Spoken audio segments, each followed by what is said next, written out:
100% 채식만 하시고 정말 채소 많이 드시고 나쁜 거 하나도 안 드셨는데도 많이 더 커진 분도 계시거든요. 암 환자에게 절대 권하지 않는 음식은 무엇인가요? 네, 대부분의 암 환자분들은 뭐 드시지 않으시겠지만 일단 그 전에 뭐 아이스크림과 빵과 약간의 이제 가공식품, 뭐 라면 같은 이제 음식들을 좀 좋아하시고 뭐 유제품도 함께 이제 드셨던 분들에게는 금지 음식으로 일단 가공식품, 또 빵과 뭐 우유 유제품, 그리고 이제 붉은 살코기, 붉은 고기를 섭취하지 않도록 말씀을 드립니다. 그런데 음식을 이제 좋은 음식을 드시다 보면 입맛이 바뀌어서 너무 이제 자연 위주의 식사가 너무 맛있고 또 이렇게 먹다 보니 또 더 살도 쪄가고 있는 이런 긍정적인 결과들이 나오게 됐거든요. 하지만 이런 부분들이 있었습니다. 거의 나쁜 음식은 드시지 않아요. 가공식품, 뭐 패스트푸드, 고기, 위제품, 우유 이런 거는 안 드시는데 이분이 회를 굉장히 좋아하셨던 분이세요. 그래서 제가 너무 드시고 싶을 때는 행복한 이 마음이 들 것 같으면 자연산 회로 한 달에 한두 번 정도는 드셔도 됩니다 라고 제가 약간 이제 자유를 드렸습니다. 그런데 이분이 강박적으로 실천하는 그게 너무 힘들었던 터라 이렇게 나에게 허용된 이 자연산 회를 굉장히 행복하게 드셨다고 합니다. 물론 회에 대해서도 뭐 기생충의 문제, 뭐 여러 가지 문제로 인해서 반대하는 분들이 있는데 암을 경험하고 있는 동안에 행복한 마음 상태가 매우 중요하다고 보거든요.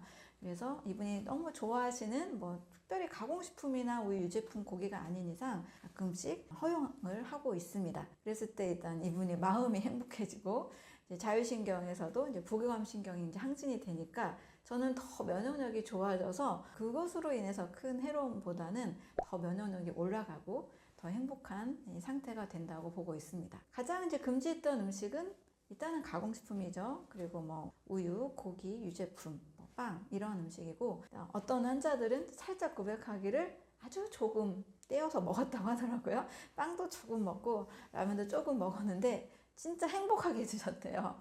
그래서 저는 그런 것들까지는 행복하면 그렇게 가끔씩만 좀 허용해 주시고 너무 지나치게만 안 하시면 됩니다 라고 좀 자유를 좀 드리기도 합니다. 저는 일단 이 신경계의 안정이 매우 중요하다고 보기 때문에 지나친 강박보다는 행복하게 식사하시는 것, 이것을 꼭 강조드리고 있습니다. 암 치료 중에 너무 먹고 싶은 음식이 있다면 어떻게 해야 할까요? 저는 한 달에 한두 번 정도는 내가 정말 먹어서 행복해지는 음식은 저는 드시라고 말씀을 드립니다. 강박이 주는 피로감이 굉장히 크거든요. 저는 그럴 바에야 그냥 드시고 싶은 거를 한 달에 한두 번은 행복하게 드시고 또 나머지 시간은 또 좀 잘 지켜서 이제 건강한 세포를 만들어 가라라고 말씀을 드립니다. 그리고 몸 상태가 계속 회복이 되시면 한 달에 한두 번에서 세 번, 네 번까지도 좀 드시라고 말씀을 드려요. 그래도 정말 뭐 나쁜 음식은 되도록 거의 피하시고 평상시 즐겨 드셨던 어떤 분은 뭐 추어탕, 어떤 분은 뭐 그냥 일반 한식 이런 것들 드시고 싶어 하는 거지 치킨, 뭐 피자, 햄버거 이런 거를 드시고 싶어 하는 분은 거의 없으시더라고요. 일단은 한 달에 한두 번에서 세 번, 네 번까지도 몸 상태가 호전이 되시면 좀 드셔도 된다라고 말씀을 드립니다. 어떤 분의 경우는 이제 유방암 종양의 크기가 6, 7cm 되시는 분이었는데 이분 같은 경우는 약간 극단적이긴 하지만 식사에 제한은 하나도 두지 않았고 물론 가공식품류는 안 드시고 일반 한식 위주로 고기도 좀 드시면서 일단 마음의 스트레스나 불안, 걱정이 정말 1도 없는 이런 어떤 분도 계셨습니다. 본인만의 이제 마음 트레이닝을 통해서 굉장히 불안감이 하나도 없는 상태를 늘 만들고 계시다 보니까 식사는 본인은 자유롭게 했다라고 하시더라고요. 그런데도 암 사이즈는 약 5cm가 사라진 상태로까지 줄어드는 효과도 있었습니다. 사람의 몸은 저는 일단 하나로만 정의하기는 굉장히 어렵다고 보고요. 어떤 분은 심리적인 요인이 굉장히 크게 작용하기도 하고 어떤 분은 음식이라는 요인이 굉장히 크게 작용하기도 하고 어떤 분은 수면의 상태가 굉장히 몸에 많이 작용하기도 하고 이렇게 사람의 몸은 어떤 하나로 딱 규정 짓기는 어렵습니다. 그래서 저는 일단 마음은 늘 행복한 상태를 만드시고 식사는 지나치게 엄격하게 하는 것이 가끔 강박이 되고 스트레스가 된다면 한 번씩은 행복하게 식사를 하세요. 한 달에 한 번에서 많게는 4번까지 드시라고 말씀을 드리고 있습니다. 건강한 음식을 먹어야 한다는 생각이 오히려 독이 되는 이유는 무엇인가요? 너무 맛없는 음식을 오래 먹는다는 것은 사실 굉장한 고통이라고 저는 생각을 해요. 근데 이게 의지에 따라서 다 다르거든요. 어떤 분은 그래도 의지적으로 참고 꾸준히 해야 나는 암이 나을 것 같아서 굉장히 잘 지키는 분들이 계십니다. 근데 그렇게 안 힘들어요 하는 분들이 계세요. 저는 이런 분들은 그냥 그렇게 드시는 게 좋습니다 하고 맛없는 녹즙이라도 맛없는 채소라도 그런 분들은 전 드시라고 말씀을 드려요. 근데 너무 힘들어하는 분이 계시거든요. 꼭 맛없는 것만 건강식이다라고 보진 않습니다.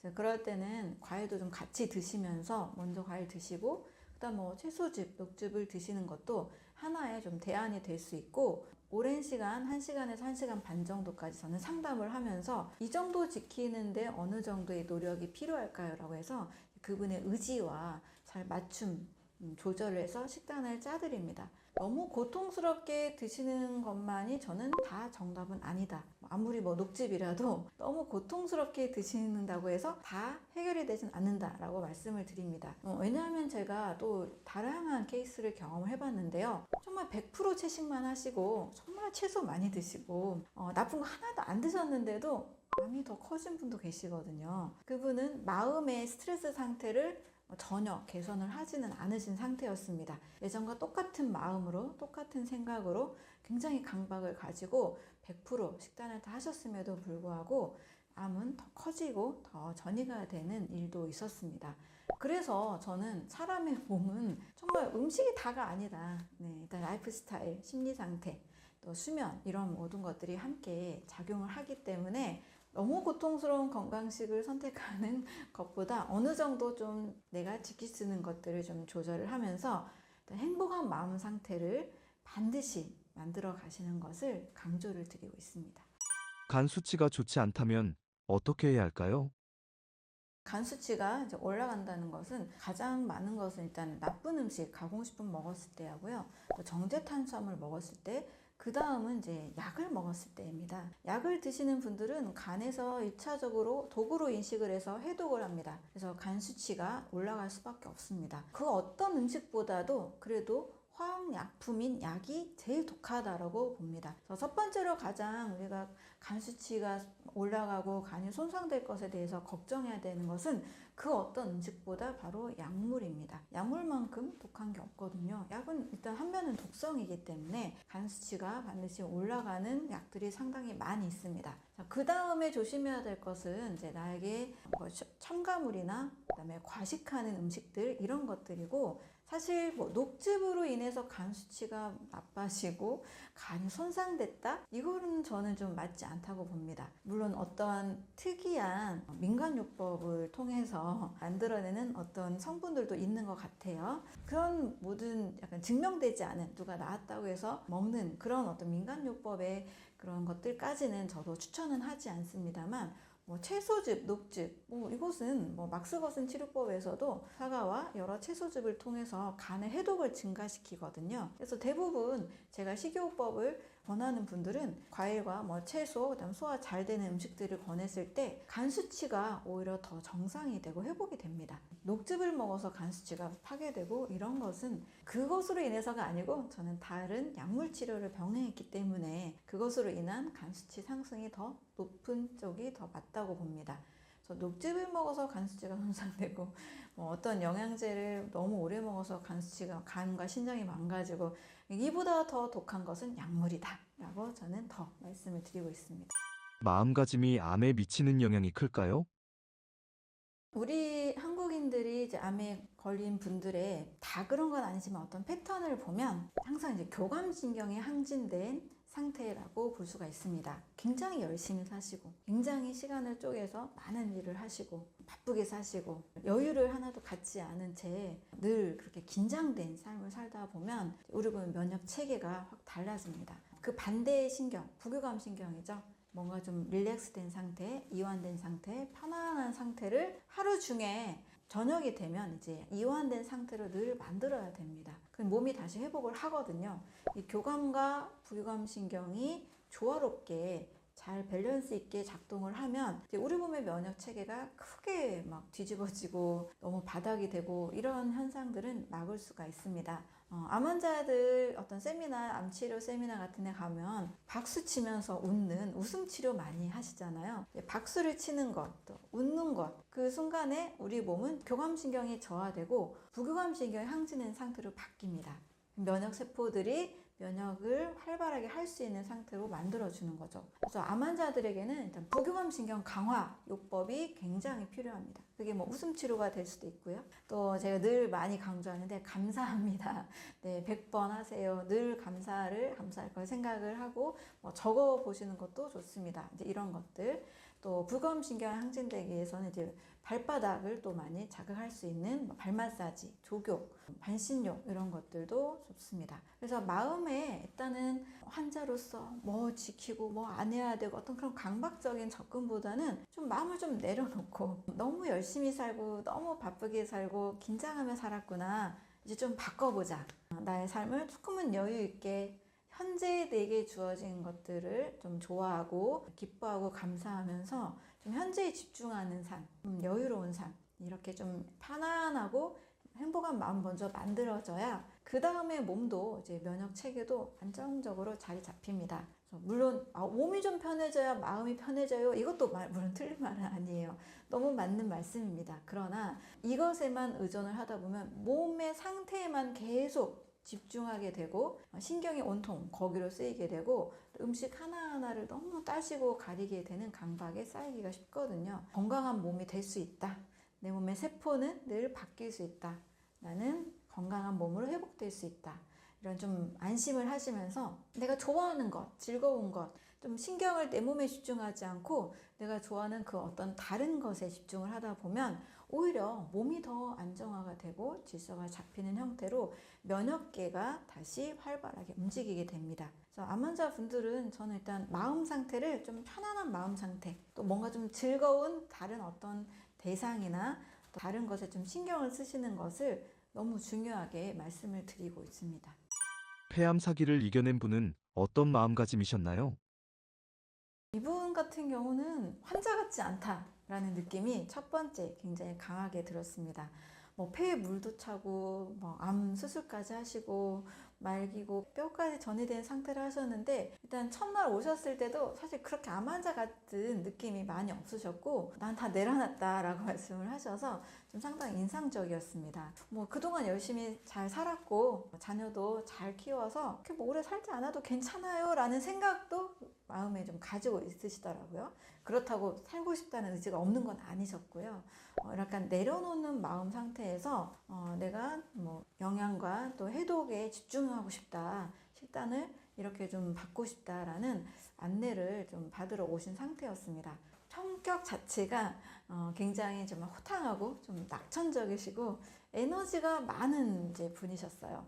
비교적 약간 강박이나 굉장히 불안이나 어떤 그런 것들이 비교적 그렇게 크지 않은 상태였었습니다. 그래서 일단 성격적으로도 긍정적이고 낙천적이고 이런 성격들이 암 치료에 상당히 이제 도움이 많이 되는 것 같습니다. 이런 이야기를 해주시는 이제 선생님들도 계시죠. 외국에서 암에 걸렸을 때와 이제 한국인이 암에 걸렸을 때 상당히 반응이 다르다고 하잖아요. 암에 걸릴 수도 있구나, 뭐 내가 좀 암이 왔구나 이렇게 좀 편안하게 외국 사람들이 받아들이는 반면 한국인은 뭔가 정말 다 세상이 무너질 것 같고 너무 고통스러워하고 너무 불안과 두려움이 너무 극대화가 되는 이런 반응을 이제 한국인들이 많이 보여준다는 내용들도 있습니다. 그래서 좀 비교적 좀 마음을 좀 내려놓고 편안한 상태로 암과 함께 그냥 내가 좀 신경을 덜 썼구나, 내 몸을 덜 사랑했구나, 이제 좀 더 사랑해야 되겠다 라는 쪽으로 좀 향하는 것이 암 치료에 굉장히 도움이 많이 되는 것 같습니다. 제가 블루존 책을 번역하면서도 인상적이었던 것은 뭐 미국에서 말기 암으로 6개월 선고를 받은 분이 자기 고향인 이제 이탈리아로 사르데냐로 돌아가서 내려놓고 그냥 살았더니 암이 그냥 사라져 버리고 그 후로도 35년 이상 더 살았던 이런 분들 사례가 상당히 많이 있거든요. 그래서 암은 사라질 수도 있다. 암이 나를 죽이는 게 아니다. 마음을 좀 편안한 상태로 오히려 좀 내려놓고 긍정적으로 접근하시는 것이 치료에는 훨씬 더 좋다라고 있다라고 말씀을 드립니다. 암 치료를 망치는 최악의 마음가짐은 무엇일까요? 네, 일단 굉장한 강박과 고집, 불안 상태가 크신 분들의 경우는 식단을 굉장히 오랫동안 1년 이상 잘 하셨다는 얘기를 들었는데도 잘 하시고도 저에게 또 이제 방문해 주신 분이 계셨는데요. 결과가 좋지 않았던 이유는 성격의 변화, 삶에 대한 태도의 변화가 전혀 이루어지지 않을 때는 아무리 좋은 식단을 해도 좀 크게 변화가 일어나지 않는 것을 좀 보게 된 것 같습니다. 암이라는 것이 왔을 때 많은 분들이 인생을 한번 되돌아보게 된다고 합니다. 특히 좋은 결과를 맞이하신 분들의 경우 삶을 한번 다시 돌아보라는 뜻이다 라고 받아들이시는 분들이 많이 계시더라고요. 그래서 나는 180도 달라졌어요 라고 말씀하고 계세요.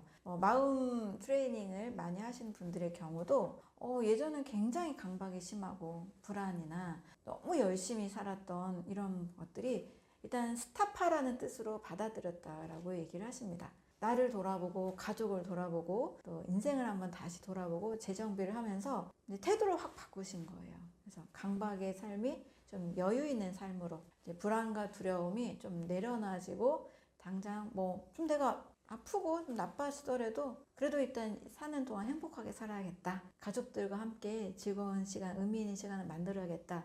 이렇게 태도를 바꾸시니 암도 사라지는 경우들이 많이 있었습니다.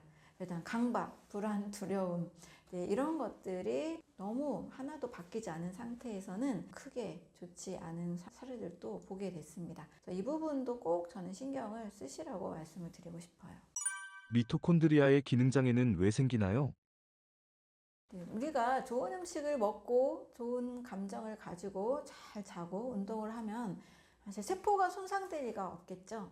세포가 손상되는 우리가 알고 있는 많은 환경들이 이제 미토콘드리아가 손상되는 방식이 됩니다. 세포가 손상되는 많은 원인들로 일단 음식이 잘못된 경우가 있죠. 가공식품 많이 드시고 패스트푸드, 레토르트 이런 자연에서 좀 멀어진 음식들을 많이 드시면 당연히 우리 몸의 간도, 또 위장도, 또 대장도, 췌장도 굉장히 소화기관이 고통을 받기 때문에 영양이 제대로 흡수되지 않습니다. 몸에 이 화학약품과 식품 첨가물과 화학 성분들이 쌓여가기 때문에 독소도 많이 증가하고 염증도 증가하게 됩니다. 첫 번째는 좋지 않은 식사 습관, 또 나쁜 음식의 섭취가 가장 이제 세포 손상과 미토콘드리아 손상까지 가는 원인이 될 수 있습니다. 그리고 두 번째로는 아무리 이제 식사를 잘 해도 영양의 불균형이 왔을 때 문제가 될 수 있다고 봅니다.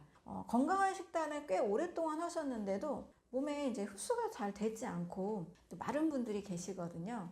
이런 분들의 이제 미네랄 검사를 쫙 해보면 영양 불균형이 심합니다. 몸에 이제 나트륨, 칼륨, 아연, 인, 셀레늄 이런 다양한 영양소들이 굉장히 이제 고갈되어 있는 상태를 볼 수가 있거든요. 그 이유는 이제 두 가지인데 몸에서 이제 소화효소나 담즙 분비 생성이 잘 되지 않는 소화기관의 상태가 돼서 나트륨, 칼륨의 미네랄 밸런스가 깨져서 세포막에서 이제 기능이 문제가 생긴 겁니다. 소화기능 장애, 세포기능 장애라고 볼 수 있죠. 이렇게 되니까 이제 세포 속으로 영양이 잘 전달되지 않고 미토콘드리아까지 영양이 흡수가 되지 않아서 미토콘드리아가 일할 수 있는 에너지원이 없는 거죠. 그래서 영양 불균형, 또 그렇게까지 가게 된 소화기관의 장애, 세포기능의 장애라고 볼 수가 있습니다. 세 번째로는 환경적 요인으로도 볼 수 있습니다. 우리가 나쁜 공기를 계속 먹고 매연이 계속 심각한 곳에서 살다 보면 당연히 이 산소 공급에 문제가 생기겠죠.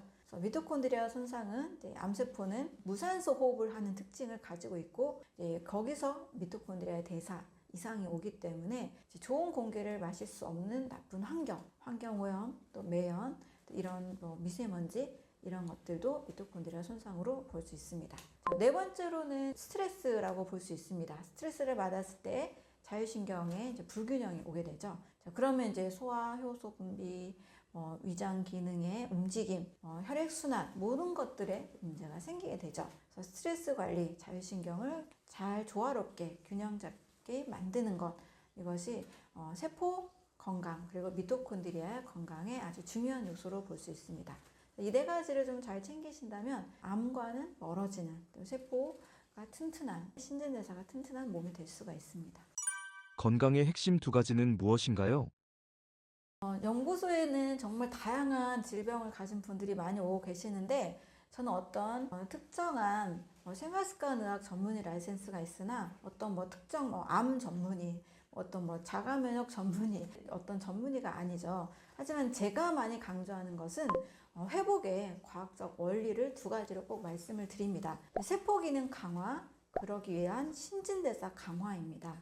암이라는 것은 몸 전체의 어떤 환경이 나빠져서 특정 우리 몸의 세포가 암세포로 바뀐 거죠. 그러면 이것만 없을 게 아니라 몸 전체 환경을 바꿔주면 되는 겁니다. 막스 거슨이나 몸의 환경을 바꿔주는 치료를 통해서 암이 사라지는 사례를 보면 이 두 가지가 아주 잘 된 거죠. 세포가 튼튼해지고 신진대사가 좋아지면 우리 몸은 당연히 회복이 됩니다. 그 근거로 저는 항상 우리 몸은 1년에 한 번 바뀝니다. 이걸 말씀을 드리죠. 1년에 한 번 바뀝니다. 그냥 막연한 이야기가 아닙니다. 실제 우리가 머리카락 계속 자라잖아요. 머리카락 두피세포에서 계속 머리카락 만들어내니까 또 손톱도 항상 자라죠. 또 우리 몸에서 대변을 통해서도 죽은 세포들, 장기들의 죽은 세포들이 미생물이나 음식물 찌꺼기를 통해서 같이 나갑니다. 우리 몸은 기계가 아니기 때문에 왕성한 세포 분열이 늘 일어나고 있죠.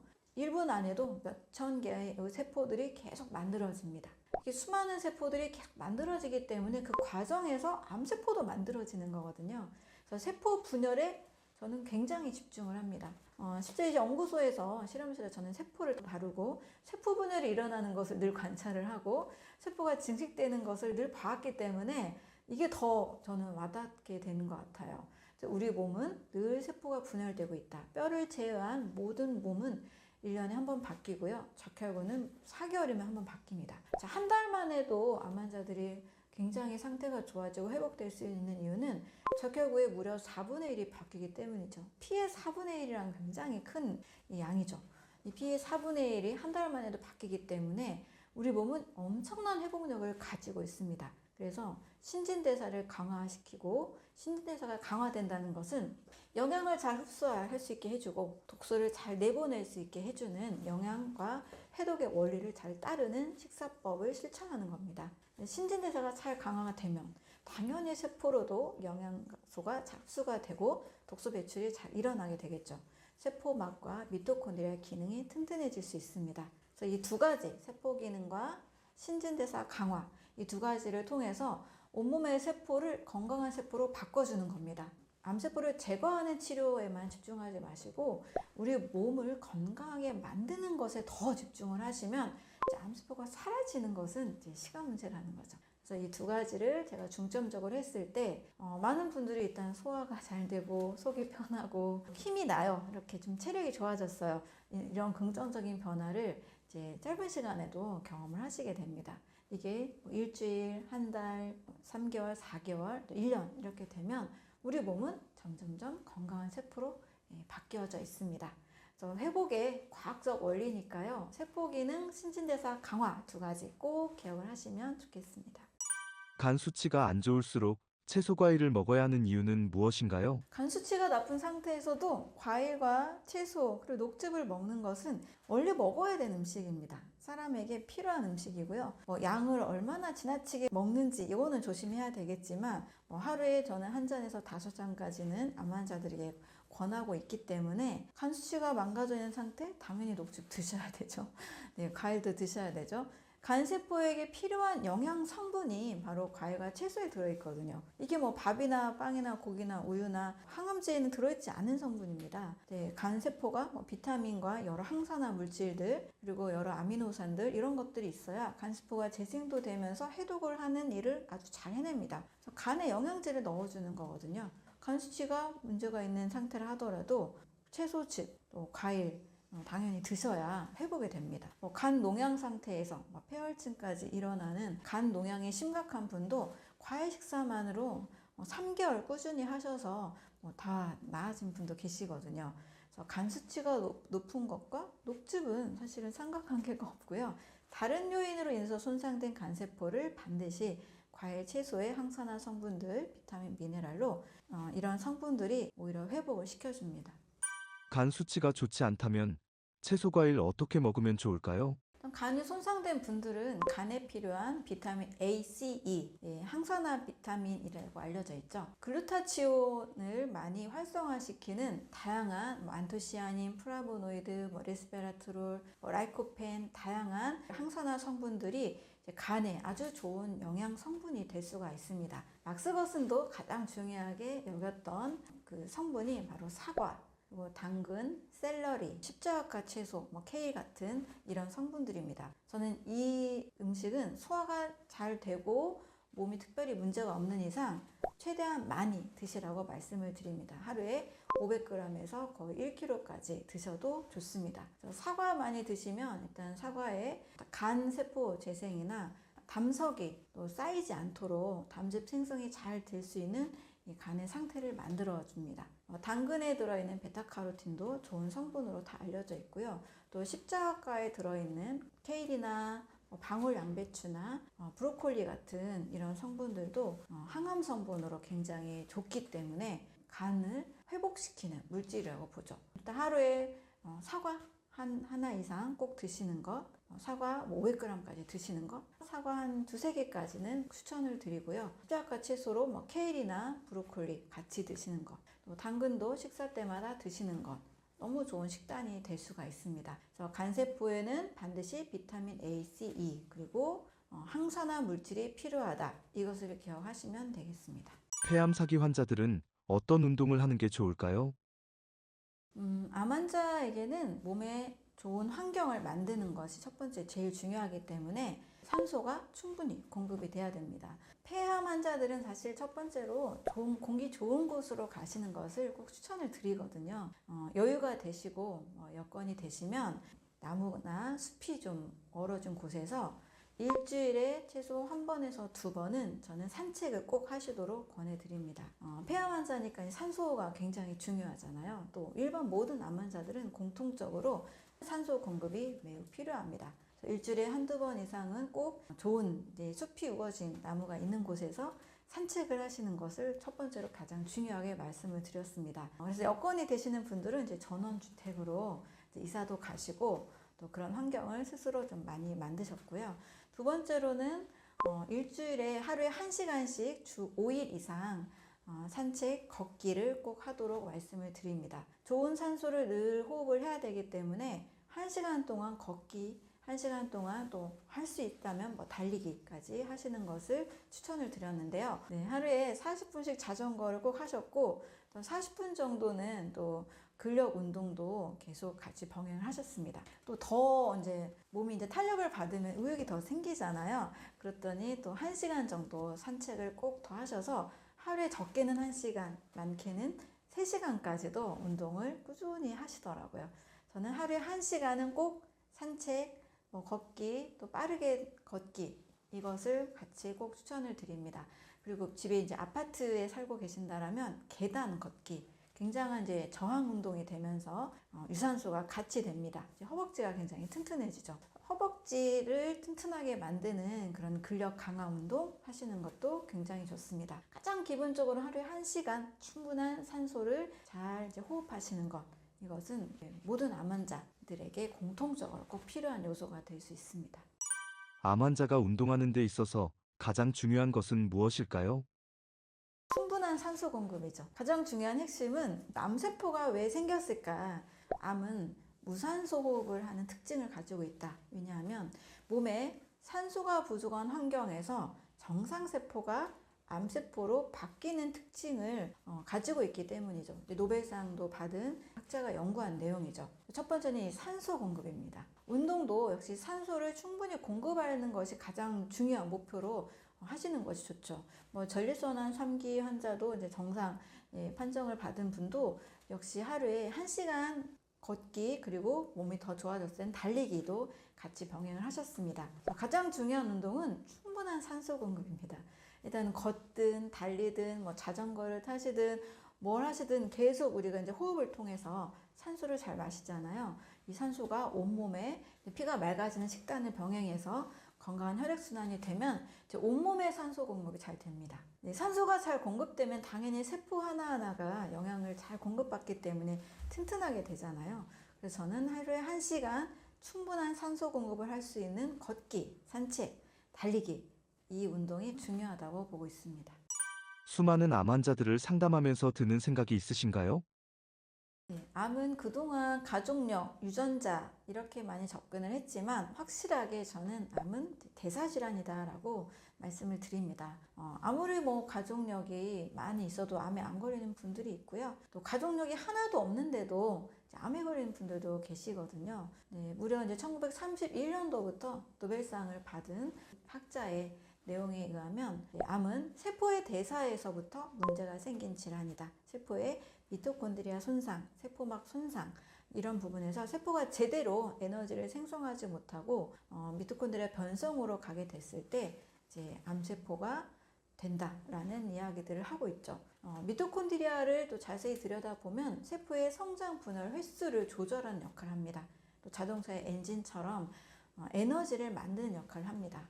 근데 암세포는 이 미토콘드리아가 엔진이 고장났다라고 말하는 것처럼 이게 고장난 상태라는 거죠. 과학자들이 이제 세포에 이 미토콘드리아 이식 실험을 진행합니다. 암세포의 미토콘드리아를 정상세포 이식을 했더니 정상세포도 암세포가 되는 거예요. 계속 무한 성장하는 형태로 바뀝니다. 이것을 반대로 정상세포의 미토콘드리아를 암세포에 이식했더니 암세포가 더 이상 자라지 않는 정상의 특징으로 바뀌게 됩니다. 그래서 어떤 세포막의 유전자를 타겟팅으로 한 표적 항암제 같은 경우는 조금 지나면 내성이 생기거든요. 그래서 처음엔 효과가 있다가 효과가 사라지고 또 약을 바꿔야 되는 순간이 오게 됩니다. 그것은 미토콘드리아에 집중한 게 아니고 세포막에 있는 어떤 암세포의 특이적인 그 항원, 단백질에 집중을 했기 때문인 거죠. 그렇지만 암세포의 미토콘드리아에 집중을 해서 몸 전체 신진대사를 강화해서 세포를 건강한 세포로 계속 분열 재생할 수 있게 몸 상태를 바꿔버리면 건강한 세포가 점점 늘어나니까 이제 암세포가 줄어들고 면역력이 올라가니까 암세포가 사라지는 그런 좋은 결과들을 갖게 됩니다. 세포 대사, 몸 전체의 신진대사 이게 좋아지면 암은 사라지는 결과가 굉장히 많이 있거든요. 또 아무리 암을 없애도 암세포만 깔끔하게 없앴다고 해도 종양만 깔끔하게 없앴다고 해도 또 몇 년 지나서 다른 암으로 또 전이 되는 분들이 상당히 많으시죠. 암 환자의 사망률은 이제 전이 돼서 또 90% 이상의 사망률을 나타내고 있기 때문에 암만 잡고 암 종양만 잡고 암세포만 타겟팅하는 방법보다 몸 전체의 신진대사 또 세포의 대사 요거에 집중을 할 때 암은 사라지는 일들이 많이 있습니다. 그래서 암은 정확히 유전질환이 아니고 대사질환이다. 정상세포와 암세포는 확연하게 세포의 대사 또 미토콘드리아의 대사가 확실하게 달라지는 차이를 보이고 있습니다. 암이 사라지는 분들을 보면 일단 몸의 환경 바꾼 분들, 식이요법, 운동, 수면, 또 마음의 건강 상태 이런 거를 바꿨을 때 암이 아예 사라지고 또 재발 전이도 되지 않는 그런 행복한 상태로 가게 되는 거죠. 그래서 암은 확실하게 저는 대사질환이다. 몸의 신진대사, 세포 대사를 강화하는 방식이 가장 중요하다라고 말씀을 드리고 있습니다. 국제생활습관의학에서 강조하는 것은 무엇인가요? 라이프스타일 메디슨이라고 하는데요. 라이프스타일이다 보니까 정말 이 삶 전체에 전반에 두루두루 영향을 미치는 6가지 요소를 강조하고 있습니다. 첫 번째는 누구나 공감하는 건데요. 건강한 식습관입니다. 나쁜 음식 먹으면 당연히 배가 아프고 소화도 안 되고 살도 찌고 여러 문제가 생기잖아요. 건강한 식습관 95%는 이제 자연 식물식 과일, 채소, 견과류, 씨앗류, 콩류 이런 다양한 채식 위주의 식단을 기반으로 하고 있습니다. 세계보건기구에서도요. 육류와 특히 가공육 같은 경우는 1급 발암물질로 지정을 했기 때문에 육류 섭취는 최소화하는 방향으로 설계를 하고 있습니다. 첫 번째는 건강한 식습관 95% 자연 식물식 위주를 강조하고 있습니다. 두 번째로는 규칙적인 신체 활동입니다. 한마디로 운동이죠. 운동을 주당 150분에서 300분을 최소로 하는 것을 권하고 있습니다. 최소 하루에 30분에서 1시간 정도는 늘 움직여야 된다. 이것을 이제 강조하는 거죠. 움직임을 통해서 당연히 이제 혈액순환, 심폐기능, 그리고 림프순환, 또 근력이 강화되는 이런 다양한 굉장히 이제 장점들이 있기 때문에 규칙적인 신체 활동 두 번째로 강조하고 있습니다. 세 번째로는 충분한 수면입니다. 하루 8시간까지 충분한 수면을 취하는 것을 권하고 있습니다. 우리가 예전에는 정말 열심히 허리띠 졸라매서 살아야 됐기 때문에 밤잠을 줄여가면서 공부하고 또 일을 했습니다. 그렇게 어느 정도 경제 성장을 하고 전 세계가 다 함께 이제 문명이 많이 발달했지만 하지만 다 같이 건강해졌다라고 보기는 참 어렵죠. 오히려 환자도 늘고 질병의 가짓수도 굉장히 많이 늘어났습니다. 이렇게 아픈 것이 당연한 것이 아니고요. 건강한 삶을 살아가는 데 있어서 충분한 수면이 매우 중요하다는 것을 이야기하고 있습니다. 우리 보면은 이제 리듬이 있거든요. 아침엔 해가 뜨고 일어나서 활동을 하고 밤에는 해가 지면 이제 우리 몸도 이제 멜라토닌 호르몬이 나오면서 몸을 회복시키는 모드로 바뀝니다. 또 여러 신경전달물질, 호르몬, 세포 분열 이런 모든 것들이 잠을 자는 동안에 회복 모드로 가기 때문에 충분한 수면, 하루 8시간 매우 중요합니다. 일부러 또 강박을 가지고 채우려고 하시는 분들도 계실 수 있는데 그보다는 일단 내가 좀 푹 잤다라는 느낌을 가지시고 50세 이후에는 또 호르몬 불균형이 또 오다 보니 불면증이 또 상당히 많이 계시잖아요. 강박적으로 막 잠을 잘 자고 막 이것보다는 잘 누워서 휴식을 취하는 것도 95% 정도는 잠을 잘 잔 것과 비슷한 효과가 있다라는 연구 결과도 있거든요. 그래서 강박보다는 일단 좀 잘 휴식을 취하면서 또 잠을 충분하게 좀 자는 것 또 잘 신경 써주시면 좋겠습니다. 네 번째는 스트레스 관리입니다. 당연히 우리는 스트레스가 오면 소화효소 분비가 안 되고 담즙 생성 안 되고 근육 수축되고 혈관 수축되고 혈액순환에 문제가 생기고 여러 문제가 생기는 걸 잘 알고 있습니다. 그래서 심리적인 스트레스가 몸을 바로 또 호르몬 변화와 몸을 바로 바꾸기 때문에 내가 만성적인 스트레스가 있는 환경이다. 거의 병에 걸릴 확률이 너무 높은 거죠. 그래서 만성적인 스트레스는 반드시 스트레스가 좀 줄어드는 환경으로 꼭 바꿔주시고 최대한 가능하다라면 매일 일어나는 내 마음에 독소들이 있잖아요. 화가 나고 너무 긴장되고 불안하고 두려움이 생기는 이런 게 매일 일어나고 있다라면 반드시 자신만 어떤 방법을 찾으셔서 스트레스가 없는 환경, 줄어드는 환경을 푸는 환경을 꼭 만드시기 바랍니다. 다섯 번째는 위험 물질로부터 회피하는 겁니다. 위험 물질이라는 것은 일단은 술, 담배가 크게 이제 몸에 좋지 않은 건 다 알고 계시고요. 요즘은 또 약물에 대한 중독도 많이 늘어난 시대가 됐습니다. 미국의 경우에는요, 이제 약물 남용 사고가 예전엔 3위였는데 최근엔 1위로까지 올라가게 됐습니다. 약물을 굉장히 청소년부터 젊은이들부터 약물 중독 굉장히 심각해졌죠. 우리나라도 조금씩 물들고 있는 것 같아요. 옛날에는 마약이다, 펜타닐이다 이런 게 많이 없었잖아요. 근데 최근에 좀 약물 사고도 늘어나고 있죠. 그래서 술, 담배, 약물 중독으로부터 내 몸을 지켜가는 것도 생활습관의학에서 굉장히 중요하게 이야기하고 있습니다.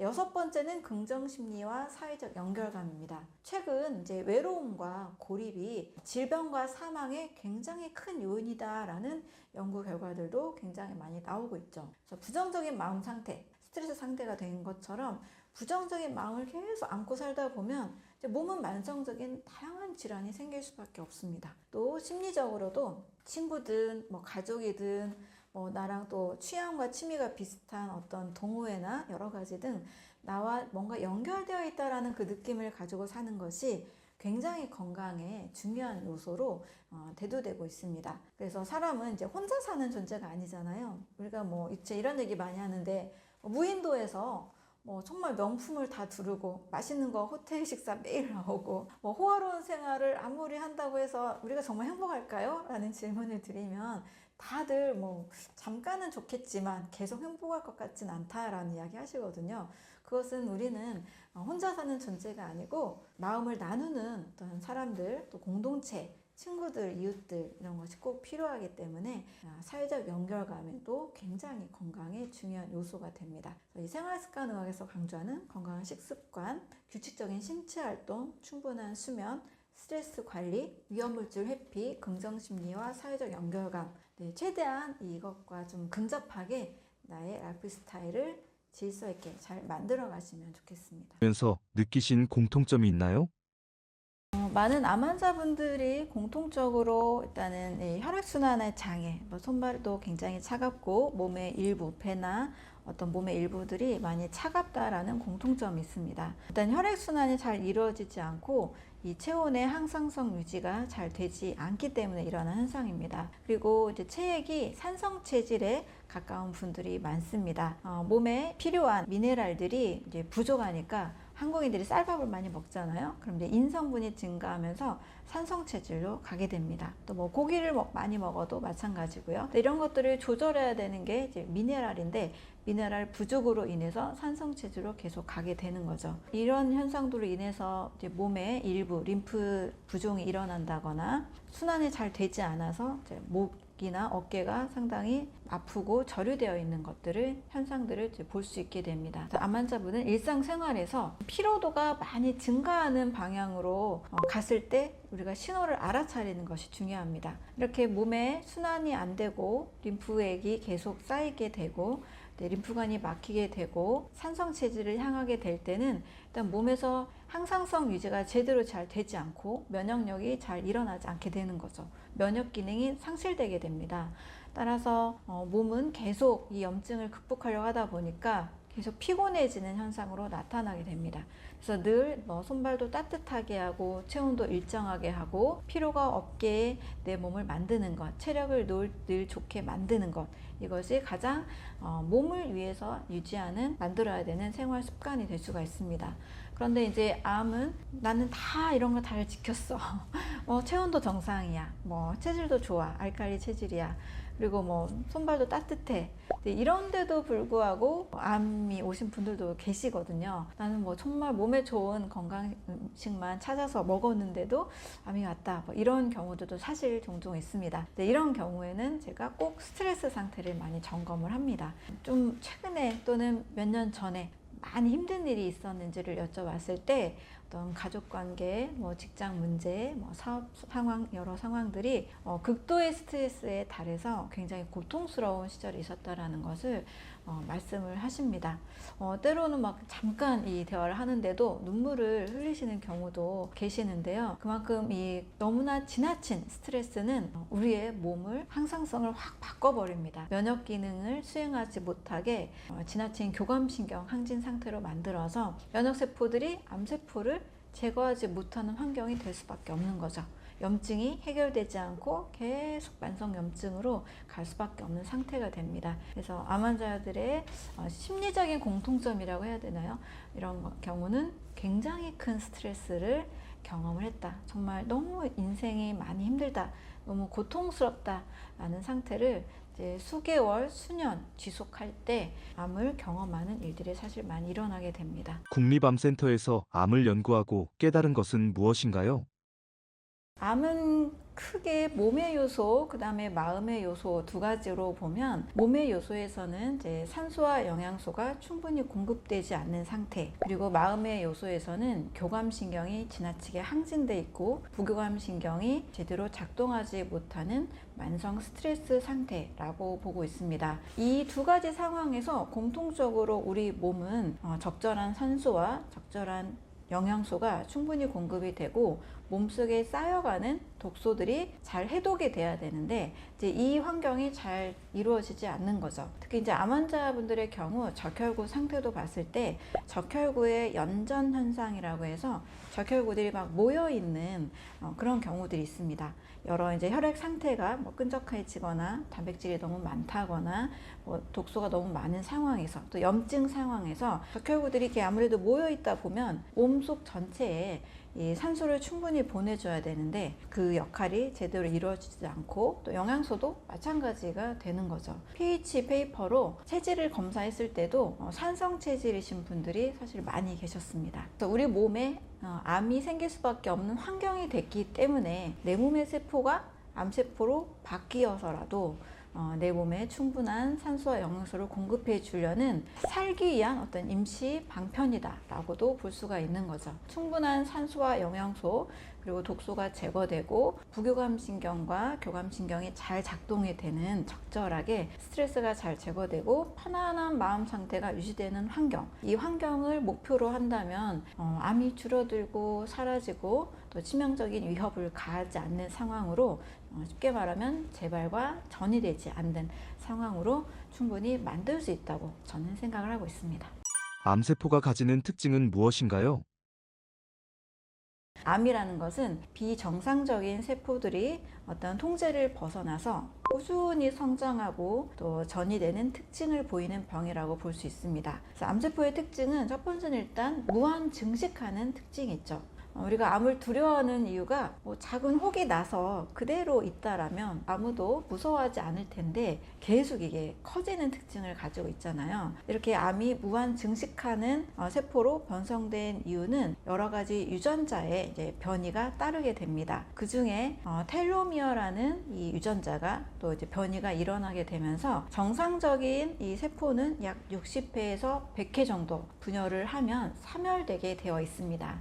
그래서 하나의 세포가 영원히 사는 게 아니고 일정 횟수를 분열한 다음에 이 텔로미어의 길이가 점점 짧아지면서 더 이상 분열할 수 없는 상태로 가게 됩니다. 그러나 암세포는 이 텔로미어의 길이가 짧아지지 않아요. 텔로머라제라는 효소가 보호를 해줘서 횟수를 더 이상 줄이지 않고 계속 분열하는 특징을 가지고 있는 거죠. 영원히 무한 증식하는 죽지 않는 세포라는 특징을 가지고 있습니다. 변이를 일으키는 특징 때문에 우리가 항암제 중에 이 유전자의 특성을 이용해서 만든 표적 항암제가 있잖아요. 이 항암제를 어느 정도 사용하고 나면 더 이상 내성이 생겨서 또 항암제에 듣지 않는 또 시기가 결정이 되기도 하는 거죠. 바로 이 내성이 생긴다라는 것이 암세포의 유전자가 다시 또 바뀌어서 더 이상 그 약을 표적치료 항암제가 더 이상 약이 효과가 없는 시기가 됐다는 것을 의미합니다. 그래서 암세포는 이제 무한 증식하는 특징 그리고 계속 뻗어나가는 특징을 가지고 있죠. 암이라는 이 세포가 아무래도 우리 몸에서 산소 영양소 부족이나 또 여러 독성, 노폐물질 때문에 우리 몸을 보호하려는 측면에서도 이게 커질 수 있다라는 관점도 있거든요. 그러다 보니까 더 커져서 내 몸을 지켜줘야지라는 그러한 이제 메커니즘으로 작동을 하게 됩니다. 그래서 주변에 혈관 신생을 계속 혈관을 만들어가고 암세포가 성장하는 그 미세 환경들을 계속 조성을 하면서 주변 조직으로 또는 림프로 또 다른 장기로 계속 이제 전이되는 그런 특징들이 있습니다. 사실 암 환자분들이 처음 발병이 시작된 영기나 1기 크기가 아주 작을 때는 이제 크게 걱정을 안 하시지만 이제 시기가 계속 이제 시간이 흘러가면서 림프로 전이되거나 다른 장기로 재발이 됐을 때 이럴 때 많이 이제 두려움에 휩싸이게 되시잖아요. 그래서 암 환자의 이 사망은 처음 발병한 그 암에 의해서 사망하는 경우보다 전이 재발이 돼서 사망하는 사례가 90%가 넘을 정도로 가장 많은 것으로 통계가 나와 있습니다. 암은 사람을 죽이지 않는다는데 정말인가요? 암이 진행이 되려면 암이 한마디로 더 커지려면 어떤 유전자 돌연변이 그 이상의 환경을 필요로 합니다. 암세포가 그 자신만의 있는 공간에서 있는 것으로 만족하지 않고 계속 더 전이되고 퍼져가는 현상이 일어나잖아요. 이것을 위해서 우리 온몸의 면역계, 신경계, 내분비계, 호르몬에 관련된 것들, 또 면역세포들, 또 여러 신경작용들이 암세포가 계속 성장할 수 있는 그 환경을 계속 만들어 간다는 거죠. 작게는 종양 미세 환경이라 그래서 세포가 커질 수 있는 주변 환경들을 계속 조성을 해갑니다. 새로운 혈관도 계속 만들어 가고 주변으로 뻗어 나가고 또 림프로 또 침투를 해서 계속 세력을 키워 나가게 되는 거죠. 근데 이 현상을 단순히 돌연변이 때문이다 라고만은 보기 어려운 거죠. 우리 몸이 계속 암세포가 커갈 수 있도록 면역세포들이 더 역할을 하지 못하게 만든다거나 암이 커질 수밖에 없는 그런 특정 호르몬이 분비가 된다거나 또 유전자가 계속 더 강하게 발현이 된다거나 이런 식으로 온몸이 암세포의 성장을 지원하는 측면이 있게 됩니다. 우리 몸은 항상성을 유지하려는 특징을 가지고 있어요. 예를 들면 추운 곳에서는 체온이 막 떨어지니까 몸에서 열을 막 발산하면서라도 체온을 유지하려고 하죠. 또 너무 더운 곳에서는 땀을 막 내서라도 체온을 떨어뜨려서 외부 온도로부터 우리 몸이 무한히 이 체온이 올라가는 현상을 막습니다. 나트륨이 너무 많을 때는 이 칼륨을 우리 몸에서 계속 만들어서 칼륨과의 이 펌프 작용을 해서 이 체액을 어느 정도 조절을 하려는 특징들을 가지고 있죠. 이렇게 뭐 체온이며 뭐 미네랄이며 뭐 호르몬이며 여러 작용들이 우리 몸이 살아가기 위한 환경을 계속 어떻게든 만들어 갑니다. 이것을 이제 항상성 유지, 뭐 호메오시스다 이런 얘기들을 하는데요. 이런 관점으로 봤을 때 역시 암이 혼자서만 계속 커져가는 것이 아니라 주변의 도움을 받아서 면역계, 뭐 신경계, 내분비계 도움을 받아서 커져가려는 특징을 가지고 있기 때문에 이것은 몸이 살기 위한 시스템으로 계속 가려는 방향이 아닐까라는 하나의 이런 관점들도 있습니다. 그래서 뭐 현대 의학계에서는 이 관점을 깊게 생각해 보지 않지만 어떤 몸 전체의 환경으로 봤을 때 암이 나를 죽이기 위해서 하려는 게 아니고 여러 독성 때문에 림프 폐색이나 몸에 쌓여있는 산소 영양소가 공급이 안 되는 환경 때문에 커져서 우리 몸을 지원하려고 한다, 지켜주려고 한다라는 이러한 재미있는 관점도 있습니다. 암이 생기는 환경은 어떤 환경인가요? 암이 생기는 환경은 저는 전체적으로는 일단 혈액순환이 있어서 충분한 산소와 영양소가 공급이 안 될 때라는 이 환경을 제일 크게 보고 있습니다. 정상적으로 우리 몸은 꾸준한 산소와 꾸준한 영양소를 공급받아야 되고 또 우리 몸에서 생성되는 이산화탄소나 활성산소 또 여러 식사하면서 만들어지는 대사 찌꺼기들이 잘 배출이 돼야 몸이 잘 작동이 됩니다. 그런데 사실 이게 말은 쉬운데 굉장히 어렵죠. 우리는 쉽게 뭐 잘 먹고 잘 싸고 뭐 잘 자면 건강하다. 이게 굉장히 이 쉬운 말이 있는데 이거를 실천한다는 것은 또 굉장히 어렵습니다. 왜냐면 우리가 먹고 쉬고 자고 이것이 주 업무가 아니고 학생들은 공부를 해야 되고 직장인들은 일을 해야 되고 많은 하루 모든 일과에 다른 부분에 더 많은 시간을 투자하기 때문에 대충 좀 먹고 간단히 먹고 빠르게 먹고 배출이 좀 잘 원활하지 않아도 그냥 참고 이런 라이프 스타일을 상당히 많은 사람들이 만들어 가고 있습니다. 그러다 보니 몸에 산소가 부족하고 영양소가 불균형인 상태, 영양소 결핍 상태 그리고 이러한 두 가지 현상으로 인해서 림프 순환이나 노폐물이 잘 배출되지 않는 환경이 만들어집니다. 그러다 보니 면역세포들이 제 기능을 하지 못하게 되겠죠. 몸에서 계속 생성되는 이 세포 분열 그리고 없어져야만 하는 노화세포, 돌연변이 세포, 암세포들이 잘 제거가 되는 일이 일어나지가 않게 됩니다. 그래서 노화세포, 돌연변이 세포들이 몸에 산소 부족된 환경, 산소가 부족한 환경에서 변이를 일으키게 되는 거죠. 그래서 내 몸에 있던 세포가 암세포로 바뀐다라는 사실은 모두 다 알고 있잖아요. 그래서 산소와 영양소가 충분하지 않은 환경, 독소가 많이 축적되는 환경, 이것이 제일 크게 암이 생길 수밖에 없는 환경이 됩니다. 부수적으로 산성 체질이 됐다, 체온이 낮다, 여러 암이 생기는 환경들이 있는데 가장 중점적으로 이게 이루어지지 않을 때 산소 영양소가 잘 충분히 몸에 공급이 안 될 때 부수적으로 나타나는 결과들로 볼 수가 있는 거죠. 암세포가 좋아하는 음식이 있나요?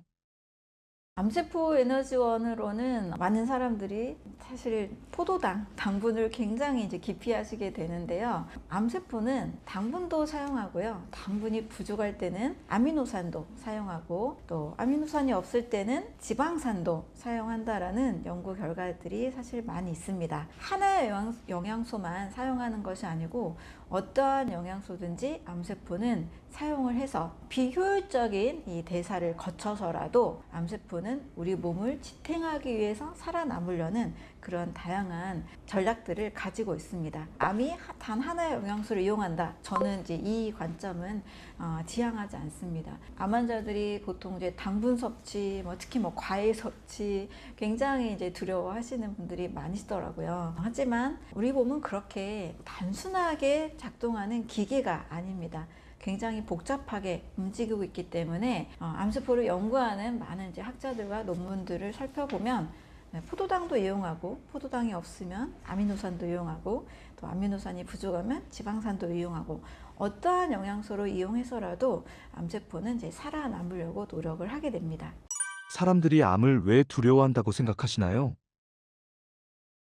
많은 사람들이 암을 두려워하는 이유는 일단 완치라는 것을 하기가 어렵기 때문이라고 보고 있습니다. 관해되었다. 정말 너무나 듣고 싶은 암 환자들의 이 소원이죠. 그런데 암이라는 것이 한번 이제 생기고 나서는 많은 사람들이 다시 이제 전이가 되고 재발이 됩니다. 간암에 한번 걸리면 뭐 담낭암이 생기기도 하고요, 자궁암이 생기고 뭐 또 뼈암이 생기기도 하고, 유방암은 뭐 림프암으로 또 폐암으로도 많이 전이가 되기도 하니까요. 주변 조직들에 계속 암이 퍼져서 영원히 암으로부터 해방되지 못할 것 같은 그 두려움이 굉장히 크게 되는 거죠. 실제 이 암세포가 주변 조직으로 뻗어나가기도 하고, 또 한 번 암이 발현되신 분은 다시 또 암에 걸리는 일들이 종종 일어나기도 합니다.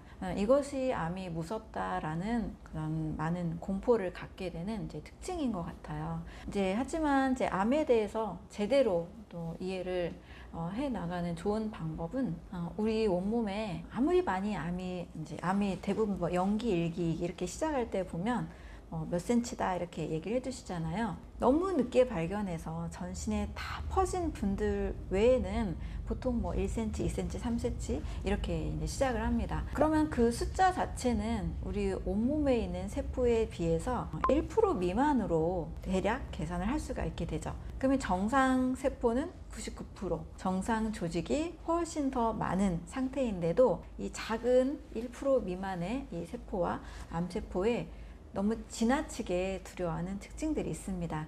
결국 암을 이겨내기 위해서는 내 몸에 다시 정상적인 면역력을 회복하는 것밖에 없어요. 온몸에 다시 산소와 영양소를 충분히 공급하고, 또 교감신경과 부교감신경의 이 균형을 잘 찾아서 마땅히 없애야 되는 병든 세포, 노화세포를 해결하는 림프구, 백혈구의 기능을 확실하게 이제 올려주는 면역 강화요법인 거죠. 이렇게 몸 전체 환경에 집중하고 정상세포 99%의 정상세포에 집중을 하면 우리가 좀 지나치게 두려워하고 있는 것은 아닌가라는 생각도 할 수 있게 됩니다. 저는 이제 항상 제 암 환자분들에게 제가 드리는 희망, 거짓 희망이 아니라 우리 몸의 원리에 근거한 희망이죠. 내 몸에는 지금 세포 분열이 계속 일어나고 있습니다. 매 초마다 수천 개의 세포가 분열되고 있는데, 이 정상 세포의 기능을 최대한 슈퍼세포로 바꿔서 병든 세포, 암으로 변하려는 그런 세포들, 돌연변이 세포들을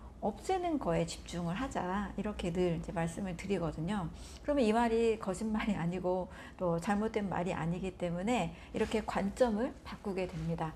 1% 미만의 암세포에 대한 불안과 걱정에서 정상세포를 일단은 건강하게 만들고, 또 어딘가에 또 생길 수 있는 그런 씨앗들을 애초에 생기지 않게 암의 환경을 없애버리는 거에 집중하게 되는 거죠. 그럼 많은 분들이 이제 공감도 하시고 또 희망을 또 갖게 됐습니다. 그래서 암이 위험하다라고 우리가 느끼는 것은 사실상 이 1% 미만의 암세포에 대한 너무 큰 불안과 공포감, 이것이 저는 제일 크다고 보고요. 그래서 암을 이기기 위해서는 가장 먼저 우리의 마음, 우리의 의식을 정돈하는 것부터 시작을 하는 것이 필요하다고 봅니다.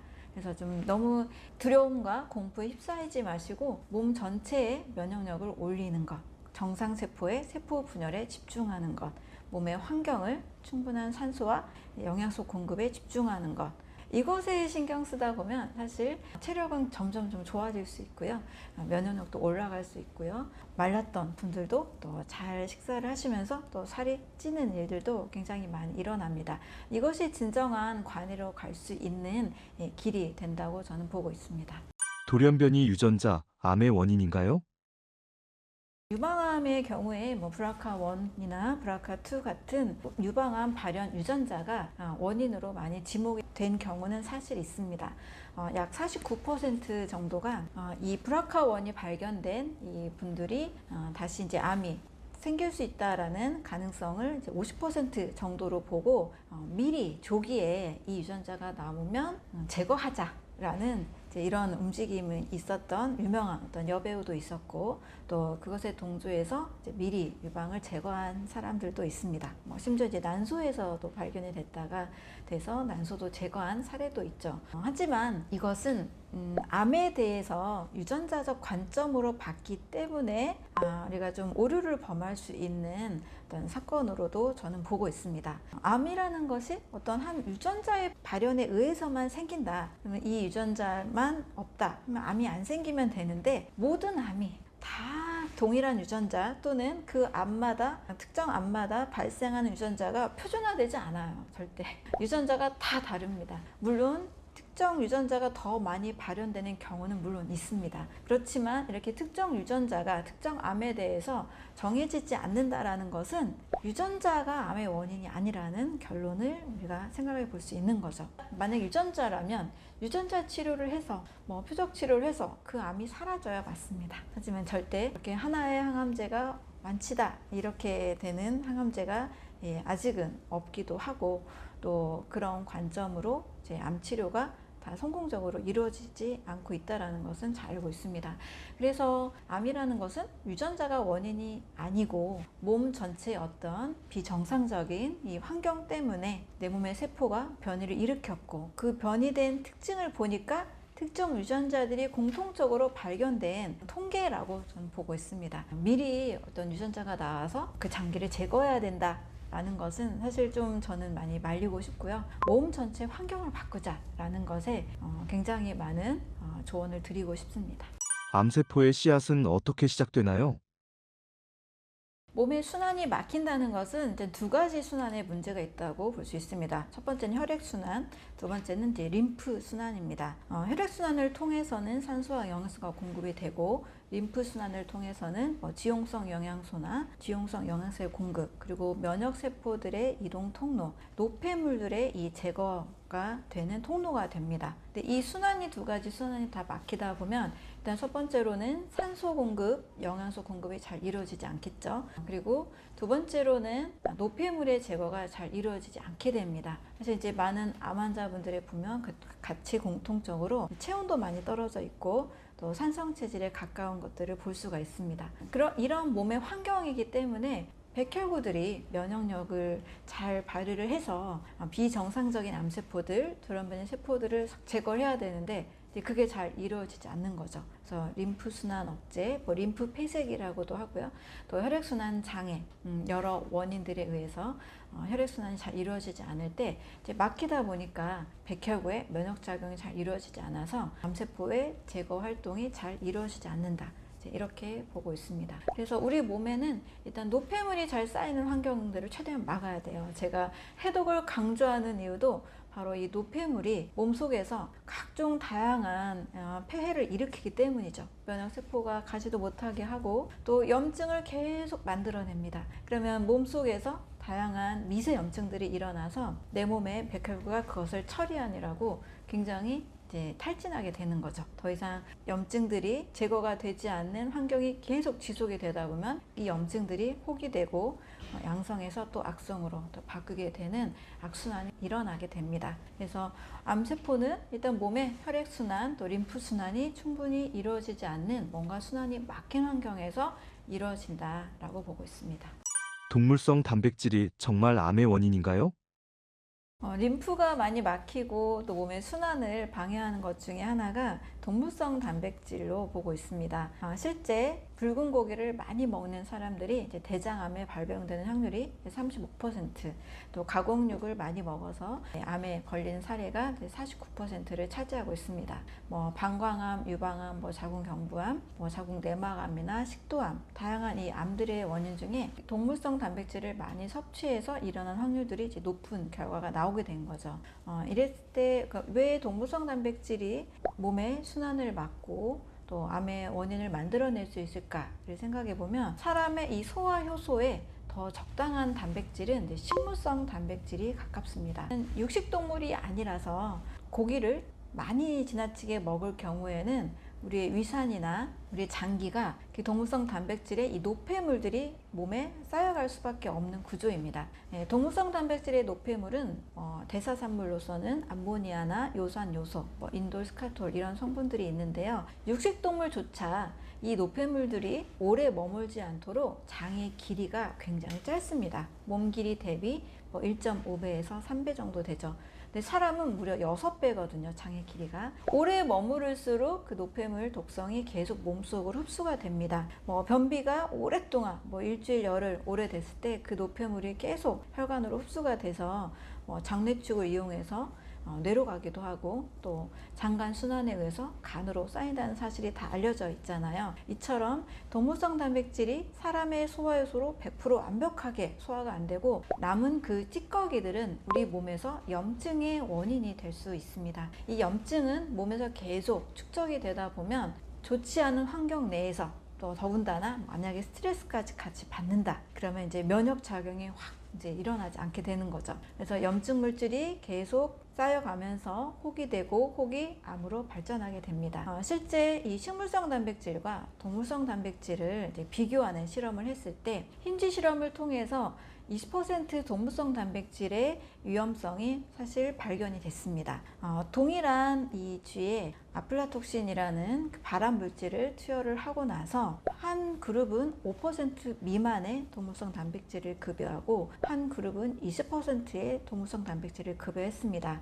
같은 발암성이 있는 상태인데도 불구하고 20% 동물성 단백질을 급여한 쥐에서만 암이 확 커지게 된 거죠. 이 실험을 또 다르게 디자인을 했는데요. 식물성 단백질 20%와 이제 동물성 단백질 20%를 구분을 실험을 해봤습니다. 어떤 일이 일어났냐면 식물성 단백질을 20% 급여한 쥐에서는 암이 더 이상 생기지 않는 결과가 일어나게 된 거죠. 물론 이제 동물 실험이지만 사람에게도 이 20% 이상의 동물성 단백질이 훨씬 더 발암의 위험성을 높인다라는 것을 이제 같이 결과로 볼 수가 있습니다. 또 이 식물성 단백질의 경우에는 이 대사 찌꺼기가 동물성 단백질과 다르기 때문에 상대적으로 이 몸에서 소화되는 정도가 다릅니다. 제가 완전히 소화가 되면 몸에 찌꺼기가 쌓이지 않고 우리 몸에 영양소를 잘 흡수할 수 있는 상태가 되지만 소화 불량이 되면 그 성분들이 찌꺼기로 남아서 몸에 독소가 된다. 이것을 강조하잖아요. 그래서 완전히 소화되는 단백질이 중요한 거고 동물성 단백질이라 할지라도 한 5에서 10% 소량을 드시거나 식물성 단백질은 충분히 나머지 이제 부족한 단백질을 식물성으로 선택을 한다라면 우리 몸에서 그렇게 찌꺼기가 많이 생기지 않죠. 문제는 이제 과한 동물성 단백질을 장기간 오랫동안 먹을 경우에는 몸에서 노폐물이 많아져서 림프 폐색이나 여러 노폐물로 인한 염증의 증가 이것이 암의 원인이 될 수가 있습니다. 암과 심장질환에 공통점이 있을까요? 영국의 유명한 의학 전문지 랜싯에서 이러한 내용을 발표를 했습니다. 암과 심장질환은 일단 3가지가 비슷한 특징을 가지고 있는데요. 첫 번째는 혈액의 점도입니다. 2가지 다 이 혈액이 끈적끈적해서 충분한 산소와 영양소가 잘 공급이 되지 않는 환경. 2번째는 혈액 속도입니다. 아무래도 이 점성이 높기 때문에 혈류의 흐름이 느려질 수밖에 없겠죠. 혈액이 끈적끈적한 곳을 통해서 지나가야 되기 때문에 적혈구의 속도 또 백혈구가 지나가는 속도도 다 느려질 수밖에 없습니다. 3번째는 동맥에 이 플라크가 생성된 결과입니다. 혈관이 뭔가 점성이 생긴 상태에서 혈액순환이 계속 일어나다 보니까 혈관벽, 내피세포가 손상이 됩니다. 아무래도 끈적끈적한 곳을 혈구들이 지나가기 때문에 내피세포를 지나가면서 문제를 일으키게 되는 거죠. 근데 이 내피세포는 그 손상을 복구하기 위해서 면역작용이 일어나게 되는데 백혈구가 거기를 막 보수하려고 하다 보니까 동맥벽이 두껍게 형성이 됩니다. 마치 동맥경화처럼 동맥벽이 점점 비유가 되는 거죠. 그러다 보니 혈관 내경은 더 좁아지게 되고 혈액순환은 또 더 느려지게 되는 이런 악순환이 일어나게 됩니다. 이렇게 원인이 된 이유는 일단 몸에 염증이 많은 환경, 노폐물이 많은 환경에서 이러한 혈액 점도가 끈적끈적해지고 속도가 느려지고 동맥벽이 플라그가 생기는 이런 현상들이 일어나게 됩니다. 많은 사람들이 이제 뭐 심장병의 원인은 콜레스테롤이고 고지혈증을 그래서 미리 뭐 약을 먹어야 되고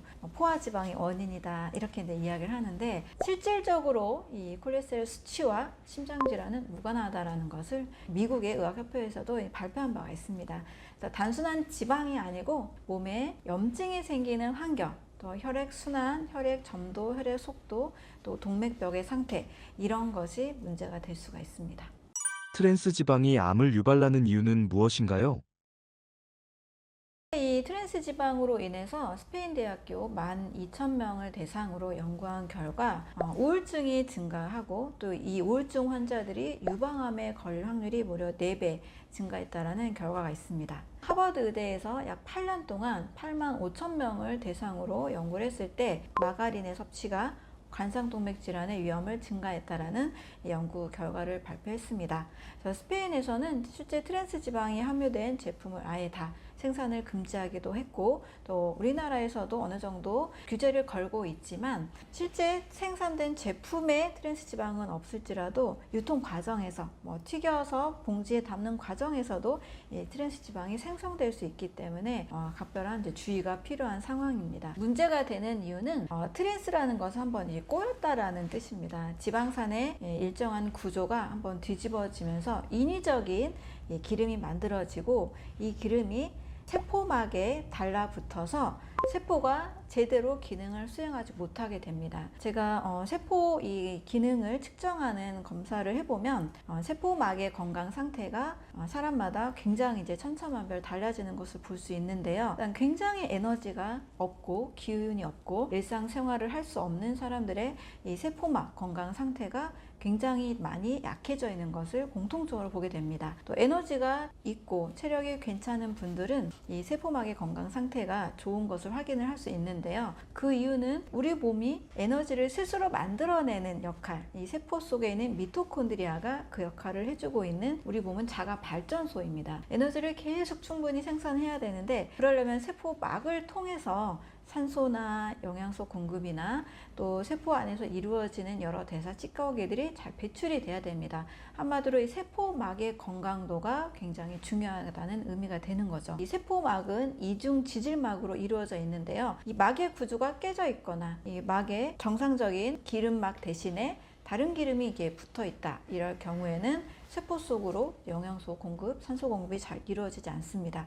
그러니 당연히 에너지를 만들어내는 미토콘드리아라는 세포 속 기관이 기능을 잃어버리게 되는 거죠. 또 이 미토콘드리아 손상이 됐을 때 세포 분열의 성장 분열 횟수도 같이 고장이 나기 때문에 암세포로 바뀌어가는 그런 특징이 있습니다. 그래서 암세포는 미토콘드리아 손상이다 라고 한마디로 이제 말씀을 드리는데, 그 이전에 먼저 세포막 손상이 이루어지게 되는 거죠. 이 트랜스 지방이 세포막에 달라붙어서 정상적인 세포 기능을 하지 못하게 막는다. 그래서 세포 손상이 되고, 이 손상된 세포가 이제 암세포로 바뀌게 되는 이런 기전들을 가지고 있습니다.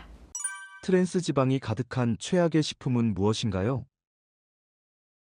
지금은 많이 안 드시지만 한때 그 집에서 주로 많이 사용했던 어떤 콩기름, 그 과정, 콩기름을 추출하는 과정에서 트랜스 지방이 생성되는 것으로 알려져 있고요. 마요네즈나 마가린, 샐러드용 드레싱에서 트랜스 지방이 생성이 됩니다. 이 콩기름을 가지고 또 음식을 튀기잖아요. 튀기면서도 트랜스 지방이 많이 생성이 됩니다. 그래서 일단 트랜스 지방은 우리가 밖에서 사 먹는 튀긴 음식 상당히 이제 주의를 해야 되고요. 튀겨진 채로 가공된 과자나 빵이나 그런 가공된 음식들, 식품을 먹을 때는 상당히 트랜스 지방을 조심해야 됩니다. 과자를 먹는다고 해도 좋은 기름으로 튀겼다 할지라도 그 유통 과정에서 튀기고, 또 시간이 지나고 또 포장지에 포장하는 그 과정에서도 지방산의 변성이 일어날 수 있기 때문에 우리가 사 먹는 어떤 튀긴 음식, 또 포장이 된 음식 모두 다 트랜스 지방을 주의할 필요가 있습니다. 내 췌장의 건강 상태를 확인할 수 있는 방법이 있을까요? 식사 패턴을 통해서 확인을 할 수가 있는데요. 이런 분들이 계시잖아요. 나는 한 끼만 굶어도 공복감이 너무 심하다 하시는 분들이 계세요. 일단 탄수화물로 인한 그 혈당 조절이, 혈당 스파이크가 확 올라갔다가 떨어지는 게 반복이 되다 보니까 한 끼만 굶어도 당 조절이 안 돼서 굉장한 공복감을 느낍니다. 또 식사를 했는데도 금세 또 허기가 지는 분들이 또 계시거든요. 역시 마찬가지입니다. 이 당 대사가 일정한 그 혈당 수치를 조절하는 데 있어서 문제가 되기 때문에 식사 후 혈당이 훅 떨어지면서 공복감이 굉장히 많이 생기게 되죠. 그래서 요즘 뭐 당 떨어졌어 하면서 당 보충하자 이런 말이 좀 많이 있잖아요. 그런 당에 대해서 예민하게 몸이 반응한다는 것 자체가 췌장 건강에 이미 신호를 보내고 있다는 뜻이 될 수 있습니다. 또 무기력증이나 피곤함이 계속되는 증상도 마찬가지예요. 당 조절이 원만하게 될 때는 피로감이 심하거나 또 체력이 확 떨어져서 몸이 무기력해지는 증상은 별로 없습니다. 당 조절에 문제가 있다는 신호로 보시면 되겠습니다. 또 우리 몸에서 상처가 났을 때 쉽게 상처가 잘 회복이 안 된다거나 또 쉽게 멍이 든다거나 이런 것들도 역시 당 조절이 안 되거나 췌장 건강에 뭔가 이상 신호를 보내고 있다라고 보시면 되겠습니다. 췌장은 우리 몸에서 어떤 역할을 하나요? 췌장은 크게 두 가지를 합니다. 첫 번째는 소화 효소를 분비합니다. 췌장에 샘깔이라는 부분이 있어서 소화 효소를 췌장액을 분비합니다. 이 췌장액 속에는 아밀라제, 프로테아제, 리파아제, 결국 탄수화물, 단백질, 지방 세 가지 에너지원을 분해하는 소화 효소가 있습니다. 우리가 아밀라제 하면 치매에 있는 것만 생각하기 쉬운데요. 역시 췌장에서도 한 번 더 분비가 되고요. 밥을 먹거나 고기를 먹거나 또는 지방 성분이 있는 모든 음식에 있어서 췌장에서 다 소화효소를 만들어내기 때문에 우리가 영양소를 흡수할 수가 있습니다. 두 번째는 호르몬을 분비합니다. 호르몬이라는 것은 당 조절 호르몬이라고 생각하시면 됩니다. 혈당을 낮추는 인슐린이라는 호르몬과 혈당을 올리는 글루카곤이라는 호르몬이 있습니다. 각각 췌장의 베타세포와 알파세포에서 인슐린과 글루카곤을 분비하고 있는데요. 이 인슐린과 글루카곤이 없으면 혈당 조절이 잘 되지 않습니다. 혈당 조절이 잘 안 된다는 말은 필요한 당분을 우리 온몸의 세포에 영양소로 잘 보내주는 이 역할을 잘 하지 못한다는 뜻입니다. 따라서 소화 효소에도 역시 췌장이 중요한 역할을 하고요. 또 혈당을 조절하는 데 있어서도 매우 중요한 역할을 합니다. 식사를 하면 우리가 영양소를 얻고 에너지를 만들려고 하는 것이 중요한 목표가 되잖아요. 이 모든 기능들에 있어서 췌장 건강이 매우 중요한 역할을 하고 있다. 이렇게 보실 수 있습니다. 췌장에 문제가 생기면 어떤 일이 일어날까요? 췌장에서 뭔가 문제가 생기면 방금 말씀드린 이 소화에 관련된 부분과 혈당 조절에 관련된 부분에서 문제가 생깁니다. 그래서 혈당이 제대로 조절이 안 되니까 혈당이 확 상승한다거나 혈당이 지나치게 떨어지는 문제가 올 수가 있습니다. 또 소화도 잘 되지 않죠. 췌장이 심각하게 염증이나 암이나 췌장에 문제가 있을 때는 소화 효소 분비가 잘 되지 않겠죠. 소화 불량에도 문제가 있고 또 소화가 계속 안 되는 상태가 지속이 되면 일단 입맛도 사라지게 되고 식욕부진으로 옵니다. 근데 먹지 못하니까 체중도 훨씬 떨어지게 되고 이게 더 심각해지면 황달이 오기도 하고 또 지방 소화가 안 됐을 때 일어나는 회색 대변이 생기기도 합니다. 또 일단 식사를 하려고 할 때마다 일단 상복부 통증이나 복부 통증이나 등의 통증을 호소하는 분들도 계십니다. 췌장의 위치상 복부와 등까지도 통증을 유발하기 때문에 췌장이 아플 때 일어난 이 증상들을 미리미리 꼭 잘 체크를 하셔야 큰 문제가 없습니다. 식후 과일을 먹으면 안 되는 이유는 무엇인가요? 식후에 과일을 먹게 되면 두 가지 문제가 있는데요. 첫 번째는 가스가 차서 굉장히 불편하게 됩니다. 두 번째는 췌장과 간이 지치게 됩니다. 과일을 왜 식후에 먹으면 나쁠까? 많은 사람들이 항상 우리 한국인들은 식후에 디저트를 먹는 문화가 있잖아요. 그런데 입맛으로는 밥을 먹고 깔끔하고 또 단맛, 청량감이 느껴지는 과일을 먹으면 기분은 좋을 수 있습니다. 하지만 과일의 성분을 보면 이미 우리가 식사 중에 섭취한 밥과 김치, 나물, 여러 탄수화물과 식이섬유가 가득 찬 상태에서 과일에 추가적인 당분과 식이섬유가 또 들어오게 되잖아요. 이랬을 때 서로의 성질이 맞지 않아서 발효가 일어납니다. 그러니까 발효하면 굉장히 좋은 이미지예요. 그래서 된장이나 낫또 같은 발효 음식을 먹는 건 좋습니다. 하지만 몸속에서 발효가 일어나는 것은 소화불량과 같다고 보실 수 있습니다. 탄수화물이 소화불량이 되면 발효가 되는 거거든요. 그래서 몸속에서 발효가 이루어지니까 가스가 차는 거죠. 또 이런 습관들이 한두 번이 아니고 몇 개월, 몇 년씩 계속 지속되면 발효작용이 계속 수시로 일어나다 보니까 마치 이제 술이 빚어지는 과정처럼 가스가 차고 그 성분들로 인해서 간세포가 파괴가 됩니다. 그래서 술을 전혀 드시지 않았는데도 간 수치가 올라간다거나 지방간이 생긴다거나 이런 분들이 계시거든요.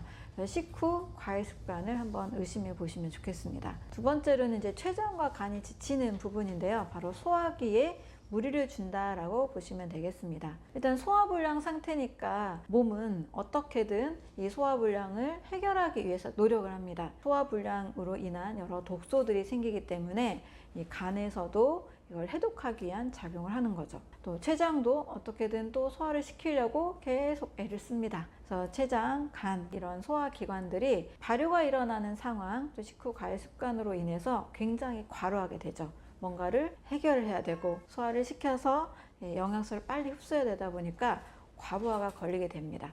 그래서 소화기관을 지치게 하고 지친 이 장기들은 제대로 일을 하지 못할 뿐만 아니라 많은 질병들에 쉽게 노출될 수 있는 위험성을 가지고 있습니다. 그래서 가스가 차고 췌장과 간이 지친다라는 측면에서 식후 과일 습관은 절대 하시지 않으셨으면 좋겠습니다.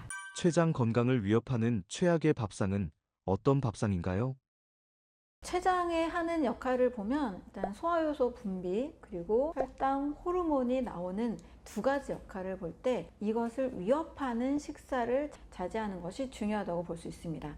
첫 번째로 초과 당분은 우리 몸에 아주 비상 상태를 일으킵니다. 특히 한국인의 경우에는 밥, 빵, 면, 떡 너무 좋아하잖아요. 밥을 먹어야 꼭 쌀밥 같은 이런 스타일을 먹어야 식사를 한 것 같은 느낌이 있기 때문에 초과하기가 굉장히 쉽습니다. 한국 영양학회에서는 하루 130g 정도의 탄수화물을 먹도록 권고하는데요. 삼시세끼 모두 다 쌀밥을 먹었다 이럴 경우에도 초과하기가 쉬운 양입니다. 그런데 밥만 먹지 않죠.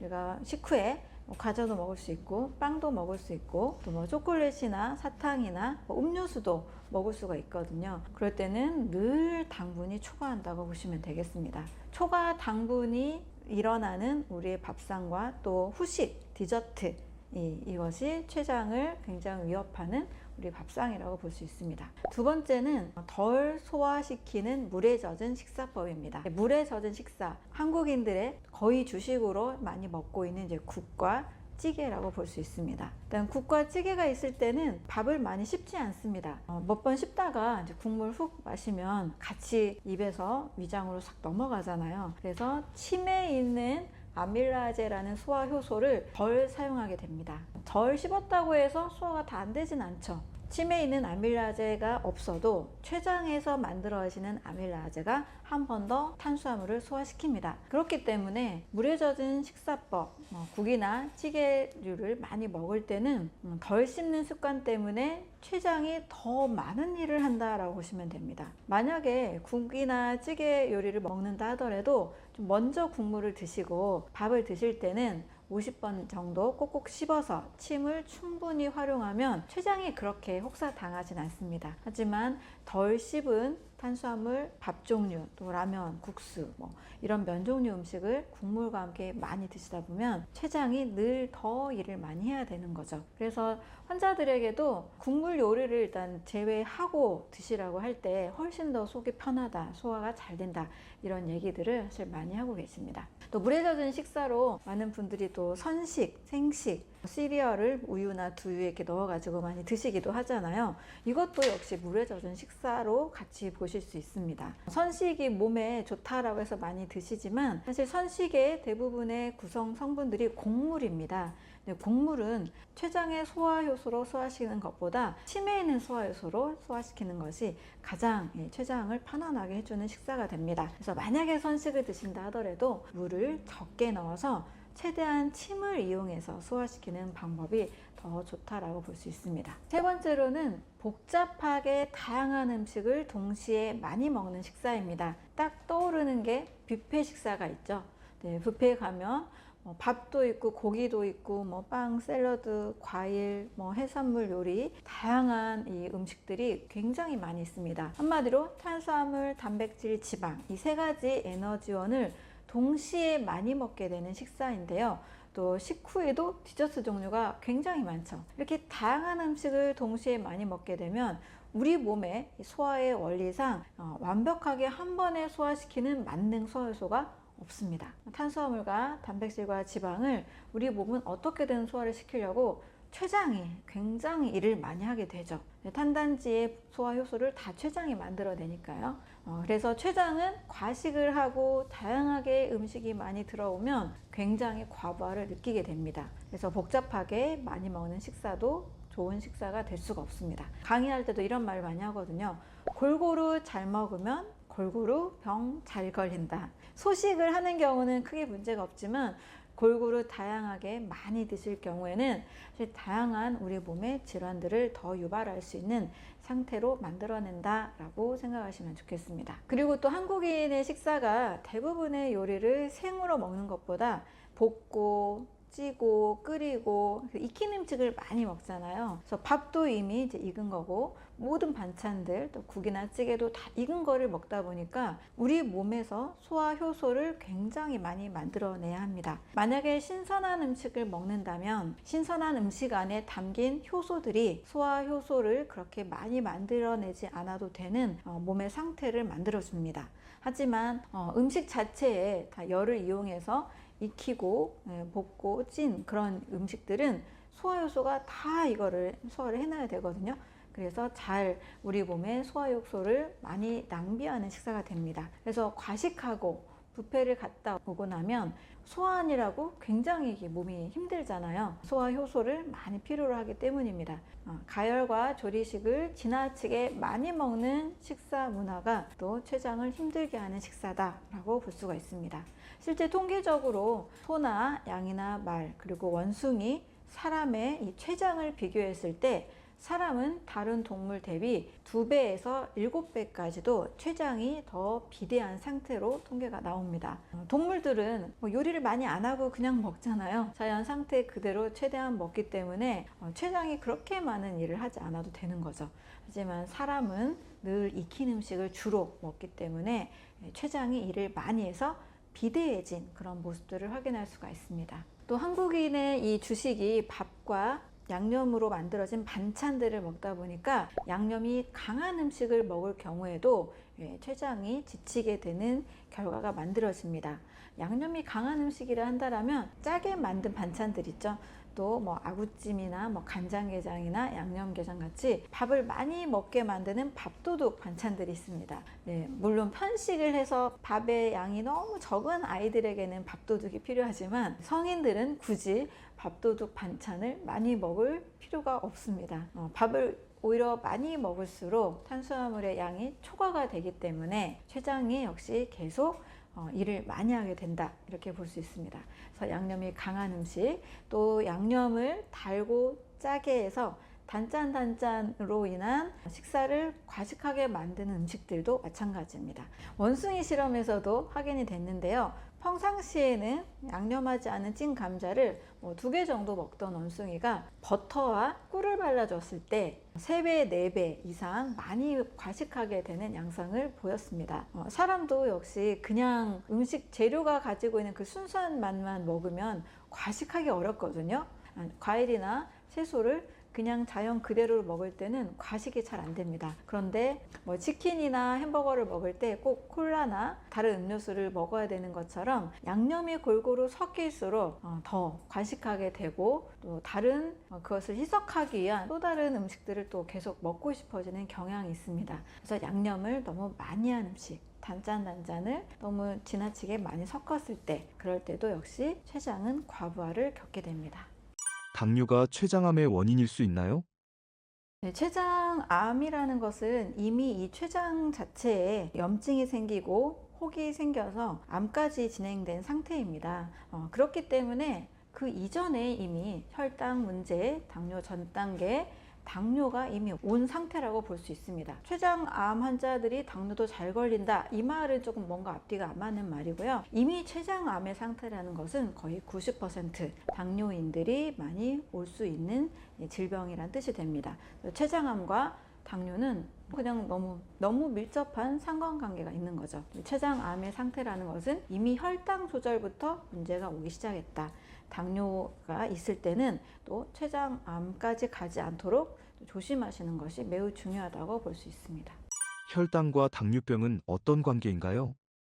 혈당이 지속적으로 상승하게 되면 결국 당뇨병으로 가게 되는데, 그 전에 고고당이라고 해서 고혈압, 고지혈증, 당뇨, 그리고 지방간까지 한 4종 세트의 질병이 같이 생기게 됩니다. 그 이유는 일단 혈당이 높은 상태다라는 것은 우리 몸에서 정상적인 상태가 아니라서 당분을 낮추기 위해 인슐린이 분비가 됩니다. 그래서 인슐린이 빠르게 당분을 낮춰야 되니까 빠르게 많이 분비가 돼서 이것을 또 온몸에 골고루 보내야 되는 그 시간이 없어서 빠르게 또 우리 몸에 저장을 해버립니다. 지나친 당분이 간에 차곡차곡 쌓이게 되면 글리코겐 형태로 저장이 돼서 지방간이 유발이 되고요. 이것이 지나치게 또 넘쳐났을 때는 혈액 속에 지방이 늘어나게 되는 고지혈증이 생기게 됩니다.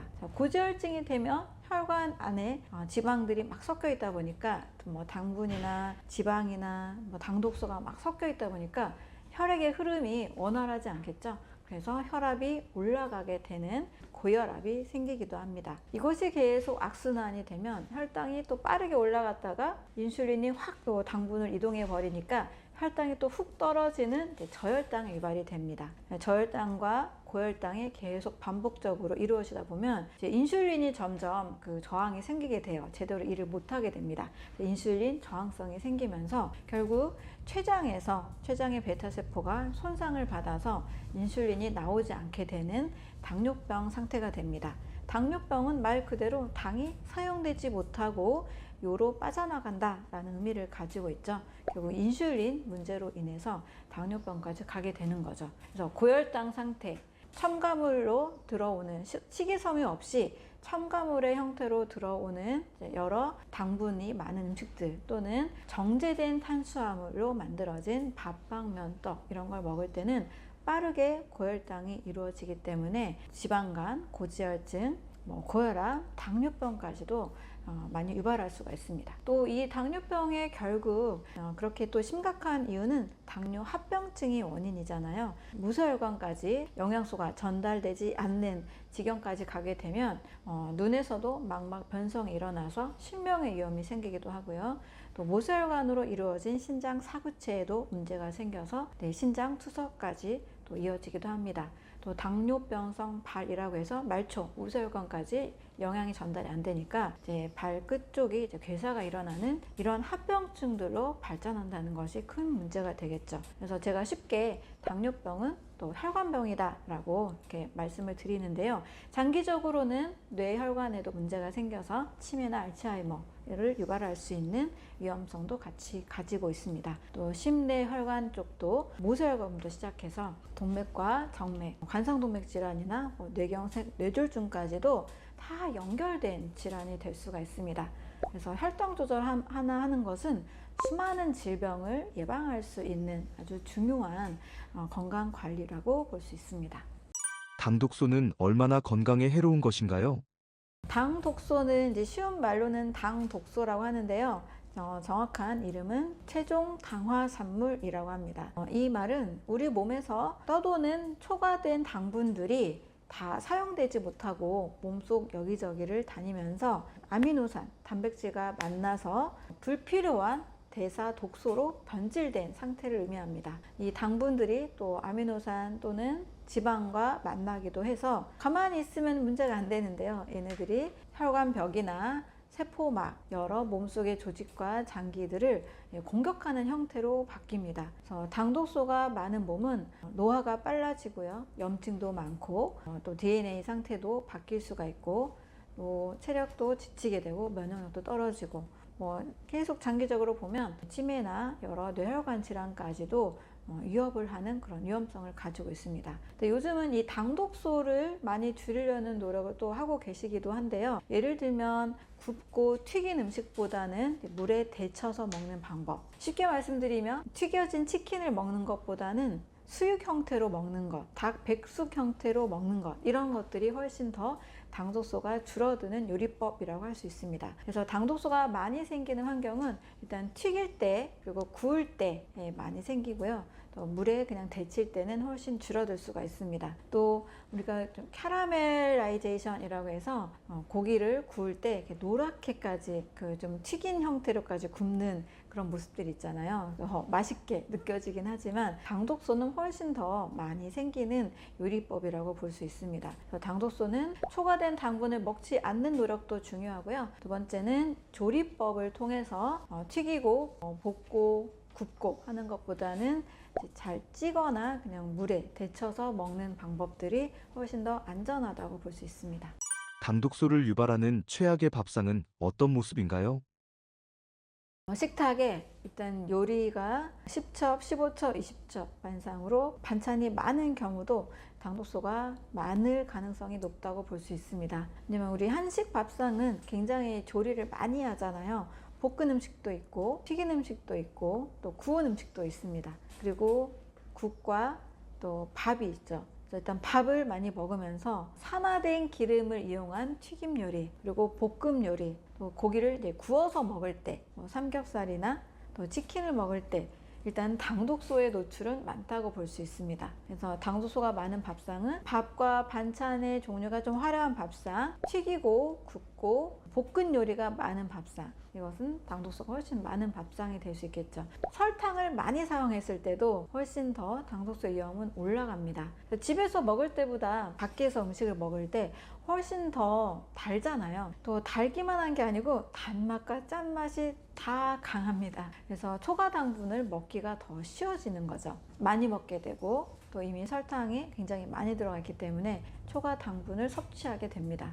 일단 외식을 할 때, 그리고 반찬 종류가 많을 때, 굽고 튀기고 볶았을 때, 이런 요리들이 당독소가 많은 밥상이 되겠습니다. 당독소가 유발하는 최악의 질환은 어떤 것이 있나요?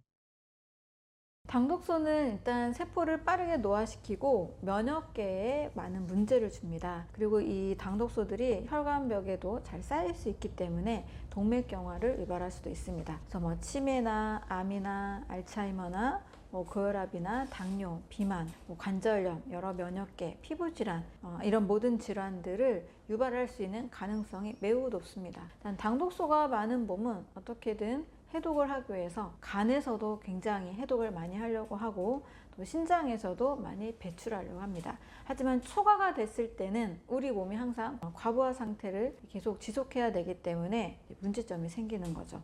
혈관 손상, 면역계 손상, 그리고 염증, 비만, 이런 많은 대사 질환의 원인이 될 수가 있습니다.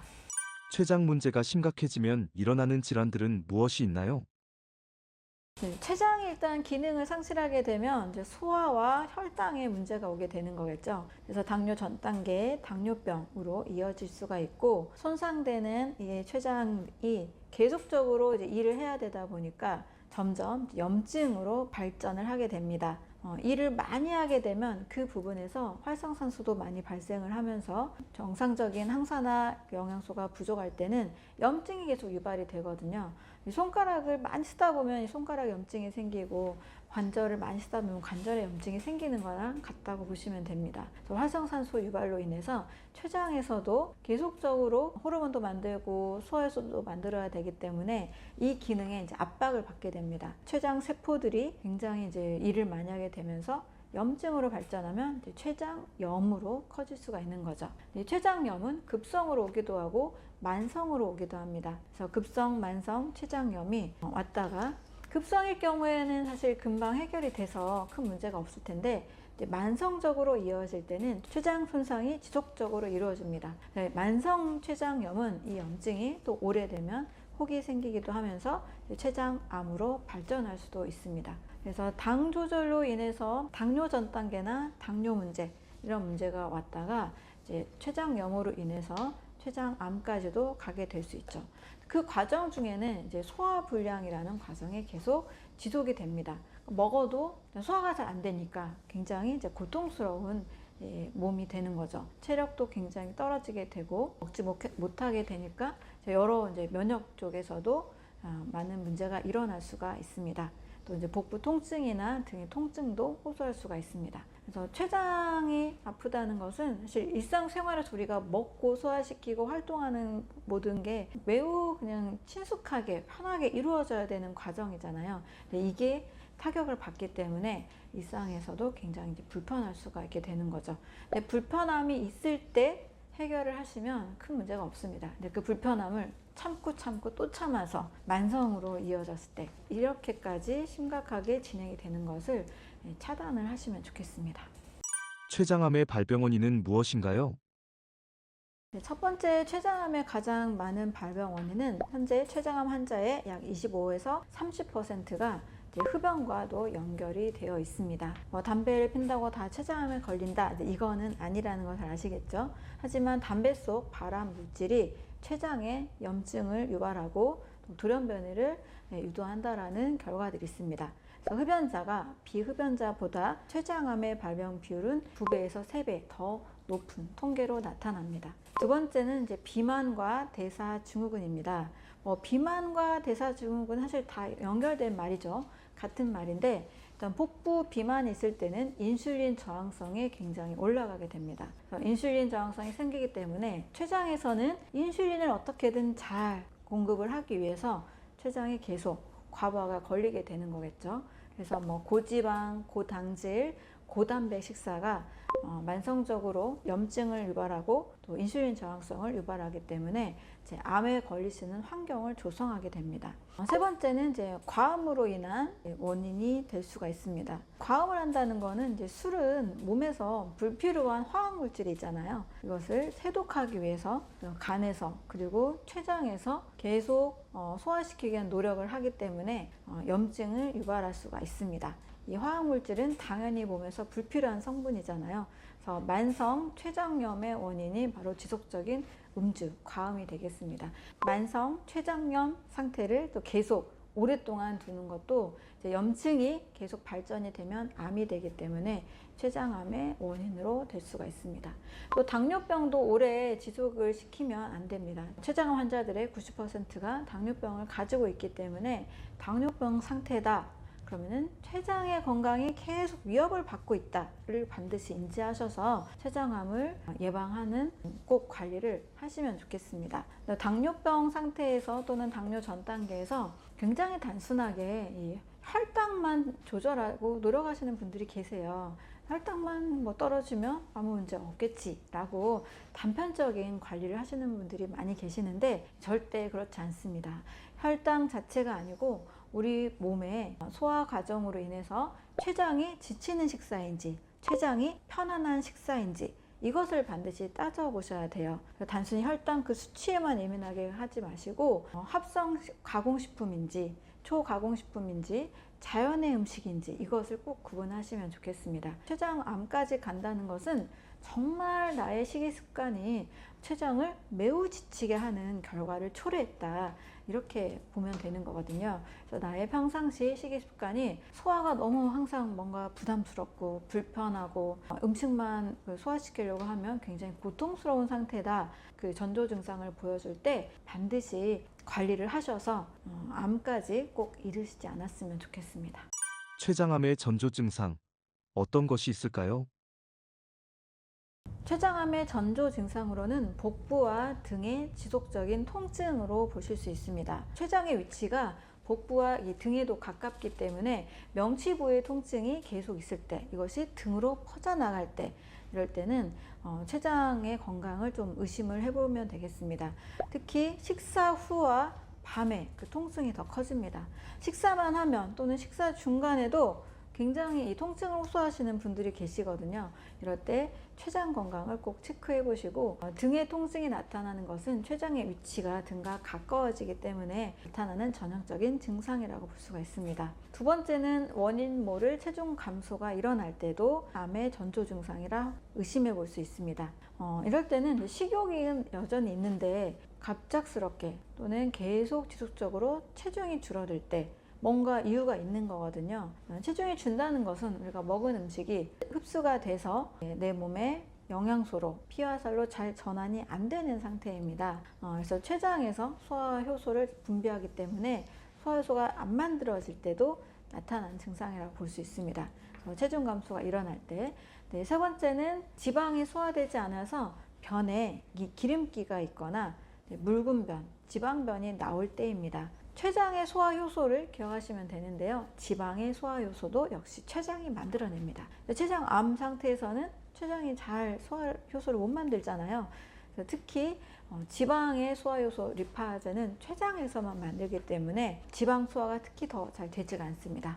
그래서 지방변이 있을 때, 묽은 변이 나올 때, 지방이 뜬 이런 모습이 있을 때는 췌장암의 전조 증상으로 의심을 해볼 수가 있습니다. 또 이와 연관지어서 계속 이제 소화불량이 상태가 오래될 때, 약간만 먹어도 더부러 갈 때, 또 구역질이나 속쓰림이 많을 때, 잦은 가스나 복부 팽만감이 있을 때 역시 췌장암의 전조 증상 확인해 볼 수 있습니다. 또 추가적으로는 황달 증세도 췌장암의 전조 증상으로 의심해 볼 수 있습니다.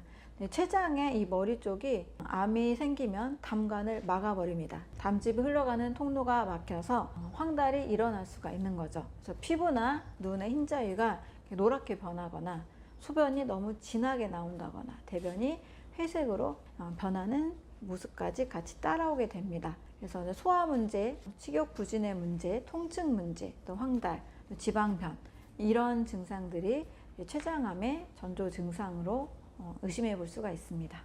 췌장암을 유발하는 최악의 음식은 무엇인가요? 튀김류와 튀긴 고기를 지나치게 많이 먹을 때 가장 심각하게 이 췌장을 공격할 수가 있습니다. 일단 고기를 튀기면서 나오는 여러 당독소, 발암물질들이 소화를 굉장히 어렵게 합니다. 튀김 자체에도 이 튀김 옷을 많이 입히잖아요. 그래서 탄수화물도 많이 있기 때문에 탄수화물과 함께 튀김에 사용되는 이 기름이 산화된 기름이 많아집니다. 그래서 단백질도 있고 탄수화물도 많고 산화된 기름까지 있기 때문에 탄단지가 모두 다 있죠. 근데 이 탄단지의 형태가 건강한 탄단지가 아니라는 것이 문제입니다. 튀겨지고 산화되면서 이 탄단지가 독성이 가득한 상태로 바뀌는 거죠. 그래서 튀긴 음식과 튀긴 고기를 많이 먹는 식사법, 이것은 췌장에 가장 큰 타격을 줄 수가 있습니다. 또 과식하는 습관도 같이 더불어서 문제가 되고요. 정제 탄수화물을 또 너무 많이 먹을 때도 역시 췌장의 건강을 빠르게 약화시킬 수가 있습니다. 병든 췌장을 살려내는 식사법, 어떻게 해야 할까요? 췌장을 공격하지 않으려면 첫 번째는 가장 순수한 자연의 음식을 먹자입니다. 음식은 순수한 자연의 형태가 있고 우리는 굉장히 이 문명의 식품업이 굉장히 발달된 이 시대를 살고 있기 때문에 가공된 음식이 너무 많죠. 그래서 마트에서 포장되어서 나오는 음식, 편의점 음식, 즉석 음식들, 또 초가공식품들, 이런 음식들은 굉장히 많이 섞여 있고 소화 효소를 많이 필요로 하기 때문에 췌장이 지치게 됩니다. 하지만 이제 자연의 순수한 음식은 그 성분 자체가 우리 몸에 필요한 성분을 공급해 주면서 효소도 주면서 또 소화시키는데도 큰 무리가 없습니다. 그래서 동물을 보면 너무 간단해요. 우리가 동물을 생각할 때 복잡하게 요리 많이 한 거 안 주잖아요. 또 야생동물도 단순한 음식을 먹습니다. 그래서 단순한 자연식 식사가 가장 췌장을 편안하게 할 수 있습니다. 예를 들면 한 끼 식사를 제가 늘 강조하는 과일 식사를 한다 라고 가정을 했을 때 원숭이, 고릴라, 침팬지가 먹는 그런 과일들을 사람이 먹는다 생각을 해보세요. 굉장히 순수하죠. 또 굉장히 단순하죠. 췌장을 굉장히 쉬게 해줍니다. 한 끼 과일 식사, 익힌 채소 정도 곁들이는 것까지는 괜찮습니다. 첫 번째는 순수한 자연식이 췌장에 아주 도움이 되는 식사가 되겠습니다.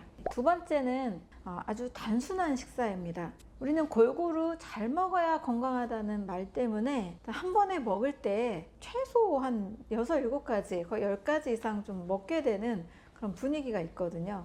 골고루 잘 먹어라는 몸에 흡수된, 세포에 흡수된 상태를 말하는 겁니다. 동시에 잘 먹으면 소화 불량이 일어나기가 쉽습니다. 특히 이제 환자들의 경우도 많은 분들, 암 환자분들도 만나서 상담을 해보면 일단 골고루 잘 먹어야 되는 생각 때문에 한 번에 막 5개, 6개, 7개 이렇게 종류를 매우 많이 드세요. 절대 골고루 많은 다양하게 먹는 식사는 췌장을 필요하게 만들어준다는 사실을 꼭 기억하시면 좋겠습니다. 다양할수록 췌장은 다양한 소화 요소를 동시에 만들어야 되기 때문에 쉽게 지친다. 그것을 꼭 기억하시고 단순한 식사가 훨씬 더 좋다입니다. 예를 들면 밥을 드실 때도 밥과 그냥 쌈채소 한두 종류면 좋은 식사가 될 수 있습니다.